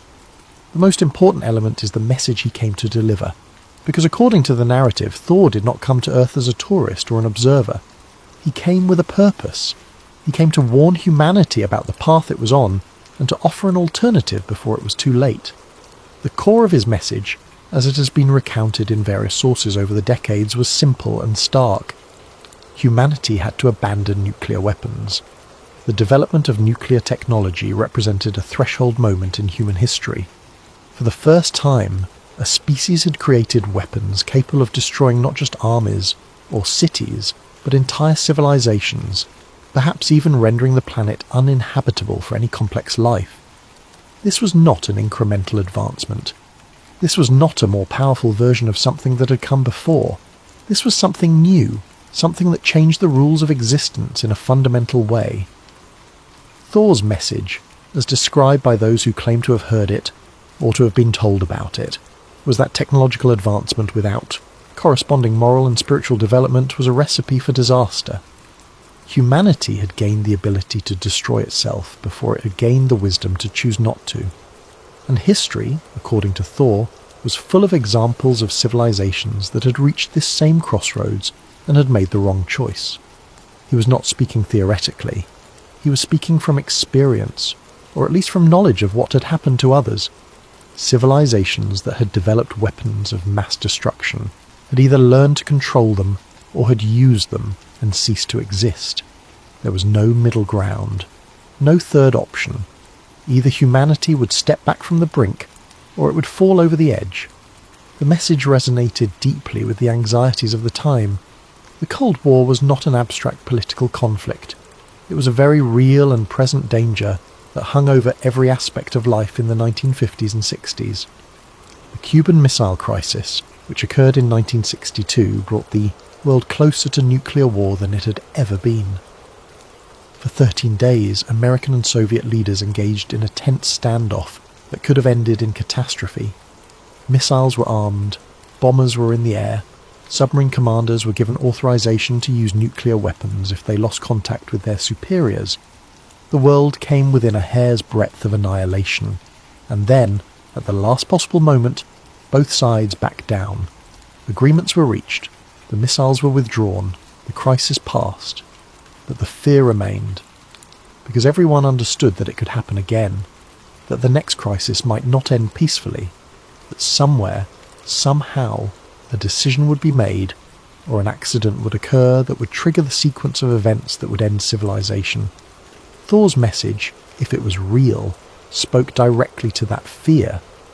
He was saying what many people were thinking but could not articulate or did not dare to say publicly, that the weapons were too dangerous to exist, that the logic of mutually assured destruction was insane, that betting the survival of the species on the assumption that no one would ever make a mistake was not a strategy but a gamble, and that eventually every gamble fails. But the message went beyond just nuclear weapons. According to those who have elaborated on Thor's teachings, he spoke about the need for humanity to mature as a species, to move beyond nationalism and tribalism and the countless divisions that set human beings against each other, to recognize that everyone on Earth shared a common fate, and that cooperation was not weakness but necessity. He spoke about the dangers of materialism, of valuing technological progress and economic growth above all else. He spoke about the need for spiritual development, for cultivating wisdom and compassion, and the kinds of qualities that prevent people from using power destructively. He spoke about the interconnectedness of all life, the idea that what happened on Earth mattered. Beyond Earth, that humanity's choices had consequences that rippled outward through the cosmos in ways that humans could not yet perceive, but that were nonetheless real. This was not the message of a conqueror or a colonizer. This was not a threat or an ultimatum. Thor was not saying that if humanity did not change, some external force would intervene to make it change. He was saying that if humanity did not change, it would destroy itself, and that such a destruction would be a tragedy not just for humans but for the universe as a whole. The message was delivered with urgency but also with a kind of sadness, as if Thor understood that he was speaking to people who were not ready to hear what he was saying, as if he knew that no matter how clearly he articulated the danger, no matter how persuasively he argued for an alternative path, the weight of history and politics and human nature would make it nearly impossible for his warning to be heeded.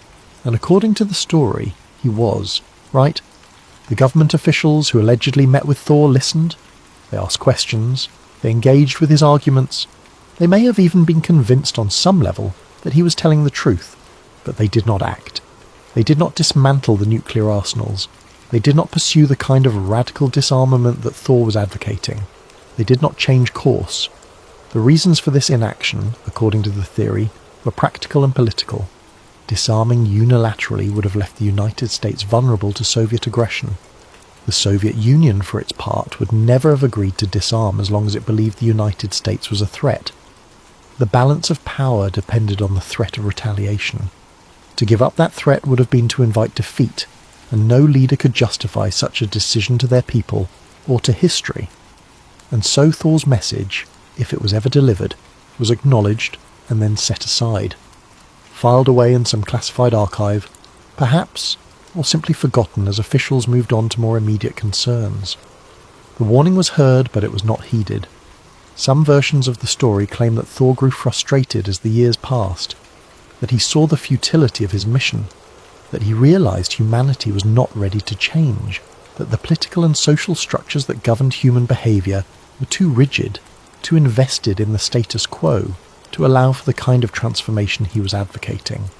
Other versions claim that he remained hopeful, that he believed the seeds he had planted might grow over time, that future generations might hear his message and act on it in ways that the leaders of the 1950s and 60s could not. But in the end, according to the story, he left, and the world continued on the path he had warned against. The arms race continued, the weapons multiplied, the danger grew, and decades later, the weapons are still here, the danger is still real, and the question Thor allegedly asked remains unanswered. Chapter 8. The problem with Venus. One of the most significant and often cited challenges to the valiant Thor story is the claim that he was from Venus, the second planet from the Sun. In the 1950s, Venus was still something of a mystery wrapped in clouds. Telescopes could observe its thick, impenetrable atmosphere, but what lay beneath was a matter of speculation and imagination. Some scientists theorized that Venus might have oceans, that beneath the clouds might be a world of water and possibly life. Others suggested jungles, lush and tropical, a planet where life had evolved in ways similar to Earth, but perhaps at an earlier stage of development. Still, others imagined deserts, harsh and inhospitable, but not necessarily devoid of life. Science fiction writers of the era often set stories on Venus, depicting it as a world of swamps and dinosaurs, a prehistoric landscape where adventure awaited. The clouds made it easy to project whatever vision seemed most compelling. Without concrete data, any scenario was possible, but then the space age began, and the data started coming in. And what the data revealed shattered any romantic notions about Venus being a place where life, as humans understood it, could exist. The first Soviet Venera probes, launched in the 1960s, sent back information that was shocking in its hostility.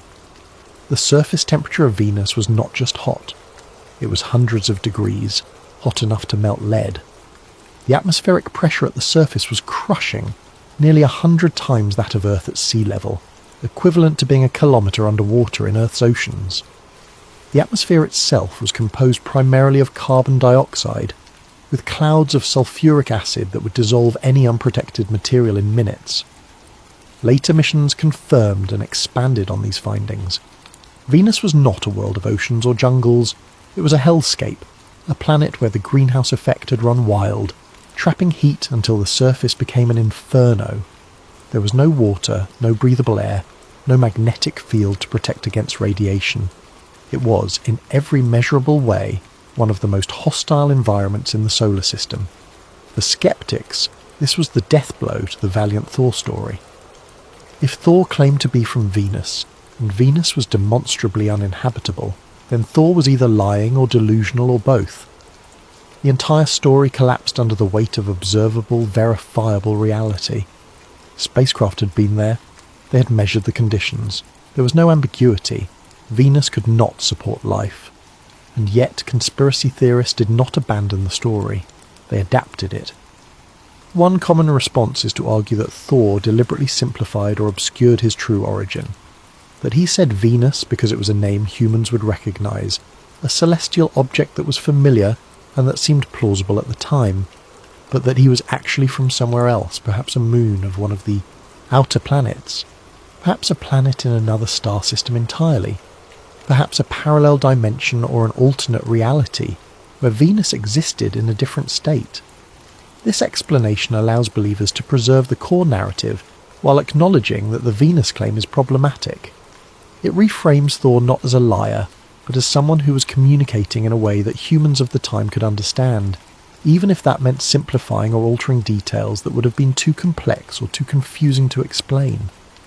Another response is to suggest that Venus was once habitable, that Thor's people had lived there in the distant past before the planet underwent the catastrophic transformation that turned it into the hellscape it is today. In this version, Thor and his people are survivors or descendants of a civilization that fled Venus before conditions became unlivable, and they continue to identify with Venus even though they no longer live there. This explanation requires accepting a timeline that extends back millions or even billions of years, and it raises questions about where Thor's people went after leaving Venus and how they survived in the interim. But it has a certain appeal because it incorporates real planetary science. Venus did likely have a different climate in the distant past, possibly even liquid water on its surface before the runaway greenhouse effect took hold. Whether it ever had life is unknown, but the possibility is not ruled out by current scientific understanding. A third response, more extreme and less widely accepted even among believers, is to claim that the data from the space probes is itself part of a cover-up, that the real conditions on Venus are being hidden or misrepresented to discredit stories like Thor's, that space agencies around the world, including those of rival nations that were competing fiercely during the Cold War, have nonetheless conspired to falsify data about Venus to maintain the secrecy around extraterrestrial contact. This argument requires believing in a level of coordination and deception that is difficult to defend. It means that Soviet scientists and American scientists, who are racing to outdo each other in the space race, and who had every incentive to expose any falsification by the other side, somehow agreed to present the same false picture of Venus. It means that every subsequent mission to Venus, launched by multiple countries over multiple decades, has maintained the same deception. It is a conspiracy theory built on top of a conspiracy theory, layers of secrecy and collusion that become less plausible with each additional layer. The Venus problem remains one of the biggest obstacles to accepting the valiant Thor story as literal truth. It is a concrete, verifiable contradiction that cannot be easily explained away. But for believers, it is not insurmountable, because the story at its core is not really about Venus. It is about what Thor represented. He represented the idea that humanity was being watched, that the choices being made on Earth mattered to someone beyond Earth, that there were consequences to the path humanity was on, and that those consequences extended beyond the purely terrestrial. Whether he actually came from Venus or from somewhere else or from nowhere at all is, in a sense, beside the point. What matters is the message, and the message does not depend on the accuracy of a single detail about planetary science. It depends on whether the warning resonates, whether it speaks to something real and urgent, whether it articulates a fear or a hope that people recognize as true even if the story itself cannot be proven.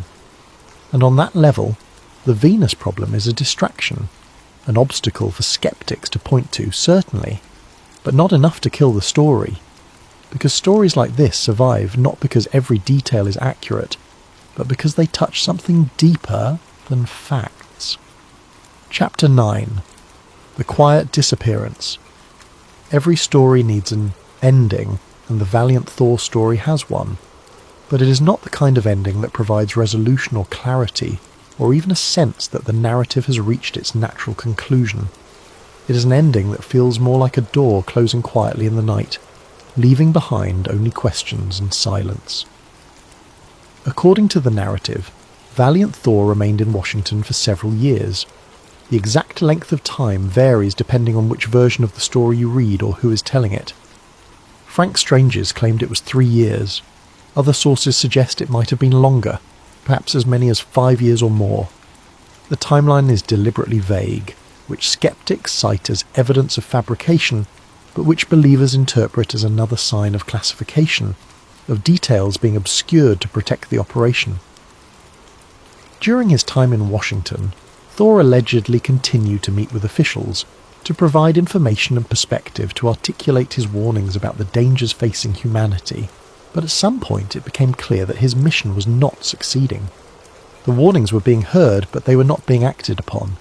The government was not going to dismantle its nuclear arsenal. It was not going to pursue the kind of radical change in policy that Thor was advocating. The political realities were too constraining, the geopolitical stakes too high, the momentum of history too strong to be altered by the words of one individual, no matter how compelling his arguments or how extraordinary his claimed origin. And so, according to the story, Thor left. There was no announcement, no farewell address, no press conference or public statement explaining where he had been or what he had said or why he was leaving. No dramatic departure witnessed by crowds or documented by cameras. He simply left. One day he was there, and the next day he was gone. Some versions of the story claim that Thor returned to a spacecraft that had been hidden somewhere in the vicinity of Washington, perhaps in a remote location in Virginia or Maryland, far from population centres and prying eyes. That he boarded the craft and departed Earth, returning to wherever he had come from, his mission complete or at least concluded, whether or not it had achieved its objectives. Other versions suggest that he departed through means that were never explained, and that could not be explained using human understanding of physics or transportation. That he simply vanished, returning to his point of origin through processes that transcended the limitations of space and time as humans experienced them. Still other versions leave the details of his departure deliberately vague, providing no explanation at all. He was there, and then he was not. How he left and where he went are questions that are never answered, mysteries that are layered on top of the existing mystery of who he was and why he came. What is consistent across all versions of the story is that there was no follow-up. Thor did not return. There were no additional visits, no further messages, no ongoing communication between him and the government officials he had allegedly met with. No indication that his presence had changed anything in any measurable way. The world continued on as it always had. The arms race continued. The Cold War continued. The fear of nuclear annihilation continued. Whatever impact Thor might have had, if any, was invisible to the outside world, and perhaps invisible even to those who had met him.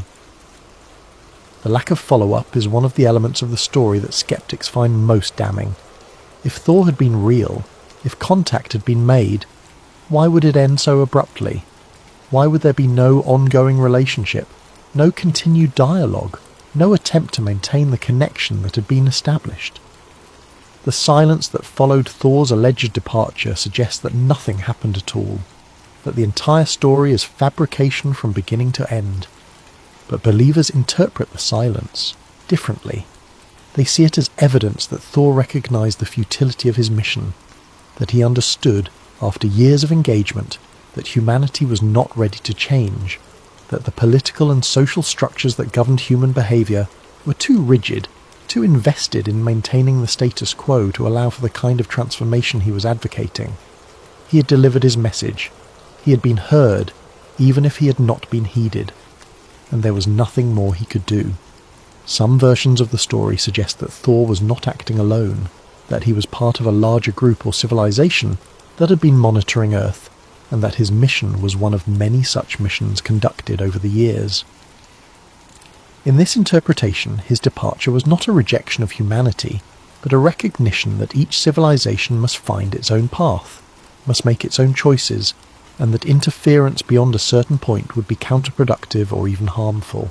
The story ends as abruptly as it begins, without resolution or closure, and that in many ways is part of its power, because the lack of an ending leaves space for interpretation, It allows believers to imagine what might have happened after Thor left, to speculate about whether he might return someday, whether his warning might eventually be heeded, whether future generations might succeed, whether leaders of the 1950s and 60s failed. It allows skeptics to dismiss the entire thing as fiction, as a story that was never meant to be taken literally, but that captured the imagination because it articulated fears and hopes that were real, even if the narrative itself was not. And it ensures that the story can never be fully disproven, because there is no concrete endpoint to challenge. The story exists in a state of perpetual possibility, never confirmed but never entirely refuted, lingering in the space between belief and skepticism, where conspiracy theories thrive. The quiet disappearance is not an ending. It is a pause, a moment of silence that invites questions rather than answering them. And in that silence, the story continues to live. Chapter 10. Why the story never died. More than 6 decades have passed since the events described in the Valiant Thor story allegedly occurred. Generations have come and gone. The Cold War ended. The Soviet Union collapsed. The world has changed in ways that would have been unimaginable to the people living through the 1950s and 60s. And yet, the story has not faded. It has not been forgotten or relegated to the dustbin of discredited conspiracy theories. It continues to circulate, continues to find new audiences, continues to provoke discussion and debate. Why? What is it about this particular story, this particular conspiracy theory, that gives it such longevity? Part of the answer lies in the nature of the story itself. It is not about invasion or conquest. It is not about abduction or experimentation or the kinds of hostile encounters that characterize so many other UFO narratives. It is about contact, peaceful, deliberate, purposeful contact, and not just contact, but contact that was acknowledged and engaged with, at least according to the story, by the highest levels of government. That is a narrative that resonates, because it suggests that humanity is not alone, but also that the beings who are watching us are not hostile. They are concerned. They care enough to warn us. They see value in human civilization, value worth preserving, even if humans themselves seem determined to destroy what they have built. The Valiant Thor story fits neatly into the framework of Cold War secrecy. It emerged at a time when everyone knew the government was hiding things. That much was undeniable. Nuclear tests were conducted in secret locations, with observers sworn to secrecy, and with results that were classified for years or decades. Surveillance programs operated without public knowledge or oversight. Covert operations were carried out in foreign countries, with the American public told nothing about what was being done in their name. The public was told that everything was under control, that the government was acting in their best interests, that the secrecy was necessary for national security. And to some extent the public accepted this. But it also bred mistrust, because if the government was willing to hide so much, what else might they be hiding? If they could keep nuclear tests and spy programs secret for years, why not contact with an extraterrestrial? In that context, the Valiant Thor story does not seem absurd. It seems plausible, not proven certainly, not supported by evidence, but plausible in the sense that it fits the pattern of secrecy that everyone knew existed. It is one more secret in a world full of secrets, one more thing that might be true even if there is no way to verify it. The story also survives because it casts extraterrestrials in a sympathetic light. Thor is not a threat. He is not a conqueror or an invader. He is not conducting experiments on humans or abducting people from their homes. He is a messenger. Someone who came to help, someone who offered wisdom and guidance, only to be turned away or ignored. That is a narrative that appeals to people who want to believe that we are not alone, but who also want to believe that whatever is out there is benevolent, that the universe is not fundamentally hostile, that intelligence and compassion go hand in hand. And then there is the message itself, the warning about nuclear weapons, the call for moral development to match technological advancement, the emphasis on cooperation and unity, and the dangers of tribalism and nationalism. These are not fringe ideas. They are concerns that were widely shared during the Cold War, and that remain relevant today. Embedding these concerns in the voice of an extraterrestrial gives them weight. It makes them feel urgent and important. It suggests that these are not just human worries, but universal truths, principles that apply to any civilization that reaches a certain level of technological development. Finally, the story persists because it cannot be fully disproven. There are no records to refute, no documents that categorically state that the events described never happened, no bodies to examine, no physical evidence to analyse. The absence of evidence is treated as evidence of a cover-up, and that makes the theory immune to conventional debunking. Because once you accept that the government is capable of keeping secrets, and there is ample historical evidence that it is, then the absence of evidence becomes meaningless. Anything can be true as long as you can construct a plausible reason why there would be no proof.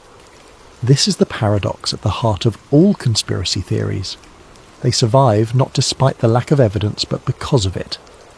Because the lack of evidence is incorporated into the theory itself, explained away as part of the cover-up, used as confirmation that the conspiracy is real and effective.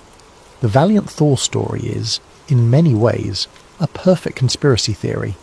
It is specific enough to feel real, vague enough to be unfalsifiable, and resonant enough to touch on genuine fears and hopes. It offers a narrative that is both disturbing and comforting, a story about warnings that were delivered but not heeded, about opportunities that were missed, about a world that could have been different if only the right choices had been made. In the end, the story is less about whether it is true and more about what it represents. It represents the fear that we are not ready for the power we have been given. It represents the hope that someone somewhere cares enough to warn us. And it represents the frustration that even if such a warning were delivered, it would be ignored, filed away, forgotten in the rush of daily concerns and political calculations and the endless cycle of crises that demand immediate attention at the expense of long-term thinking. The story never died because it speaks to something that has never died. The sense that humanity is on trial, that the choices we make matter, that the path we are on is not inevitable. Whether Valiant Thor was real or not is almost beside the point, because the questions he allegedly raised are real, and they are still unanswered. Epilogue, stranger or symbol. So what do we make of Valiant Thor? Was he a literal visitor from another world, a being who walked the halls of the Pentagon and delivered warnings that were heard but not heeded? Or was he a myth, a story born from Cold War anxiety and perpetuated by people who wanted to believe in something larger than themselves? The truth, if there is one, may never be known. And perhaps that is fitting. There is no evidence that Valiant Thor existed, no photographs that have been authenticated by independent experts, no documents that have been declassified or leaked despite decades of Freedom of Information Act requests and investigative journalism, no credible witnesses beyond frank strangers whose testimony has never been corroborated by anyone else who was allegedly present during the events he described. Every claim in the story is either unverifiable or contradicted by known facts. The planet he claimed to be from is hostile to life as we understand it. The government he allegedly met with has never acknowledged his existence. The people who claim to have met him are either dead or have remained silent. From a purely rational, evidence-based standpoint, the story does not hold up. It is almost certainly a myth. But myths have power, and the power of the Valiant Thor story is not in whether it happened. It is in what it reveals about the people who tell it and the people who believe it. It reveals a deep mistrust of authority, a belief that the truth is being hidden from the public for reasons that may be justified or may be sinister. It reveals a sense that the world is more complex and more dangerous than we are being told, that there are layers of reality that exist beyond what we can see and measure and document. It reveals a longing for guidance, for wisdom, for someone to step in and offer a solution to problems that feel insurmountable. And it reveals something else, something perhaps more profound. A recognition that we are, in some sense, on trial, that the choices we make matter, that the path we are on is not inevitable, that alternatives exist, that change is possible if we are willing to pursue it, that if we are being watched, if someone is paying attention, we should act as though we are worthy of being watched. Whether Valiant Thor was a literal visitor, a Cold War hoax, or a symbolic warning disguised as a story is almost beside the point. Because the story endures not because of what it proves, but because of what it asks. It asks whether we are ready to listen, whether we are capable of change, whether we can set aside pride and fear and self-interest long enough to do what is necessary, even when what is necessary is difficult or uncomfortable or politically impossible. And it asks whether, if someone came to warn us, we would even hear them, or whether we would do exactly what the story says we did. Listen politely, nod in acknowledgement, file the warning away, and then go right back to what we were doing, trusting that somehow, despite all evidence to the contrary, everything will work out in the end. That is the real conspiracy.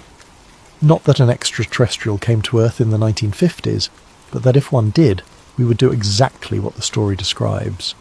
We would be incapable of acting on the warning, not because we did not understand it or because we did not believe it, but because the structures and systems and incentives that govern human behaviour would make meaningful change impossible. We would hear the truth and be unable to act on it, and that perhaps is more frightening than any alien visitor could ever be.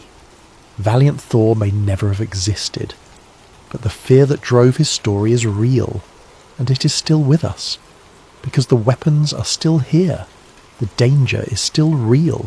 The path we are on has not fundamentally changed, even though the geopolitical landscape has shifted and the Cold War has ended, and new threats have emerged to replace the old ones. And the question Thor allegedly asked is still unanswered. What will we do with the power we have been given? What will we choose when the choice is between short-term security and long-term survival? Between maintaining the status quo and risking transformation? If someone came to warn us again, if a visitor appeared today with the same message that Thor allegedly delivered more than 60 years ago, would we listen? Would we act? Or would we do what we have always done? Turn away, close the file, return to our daily concerns, and hope that the silence means everything is fine, that the absence of immediate catastrophe means we have more time, that somehow, despite all the warnings and all the close calls and all the evidence that we are living on borrowed time, everything will work out. The Valiant Thor story is not about aliens. It is about us, about our capacity for denial, our resistance to change, our tendency to ignore warnings until it is too late. It is about the gap between knowing what needs to be done and being willing to do it, and that is why the story never dies. Because the gap remains, the question remains, the fear remains, and somewhere perhaps someone is still watching, still waiting, still hoping that we will prove worthy of the power we possess before it is too late.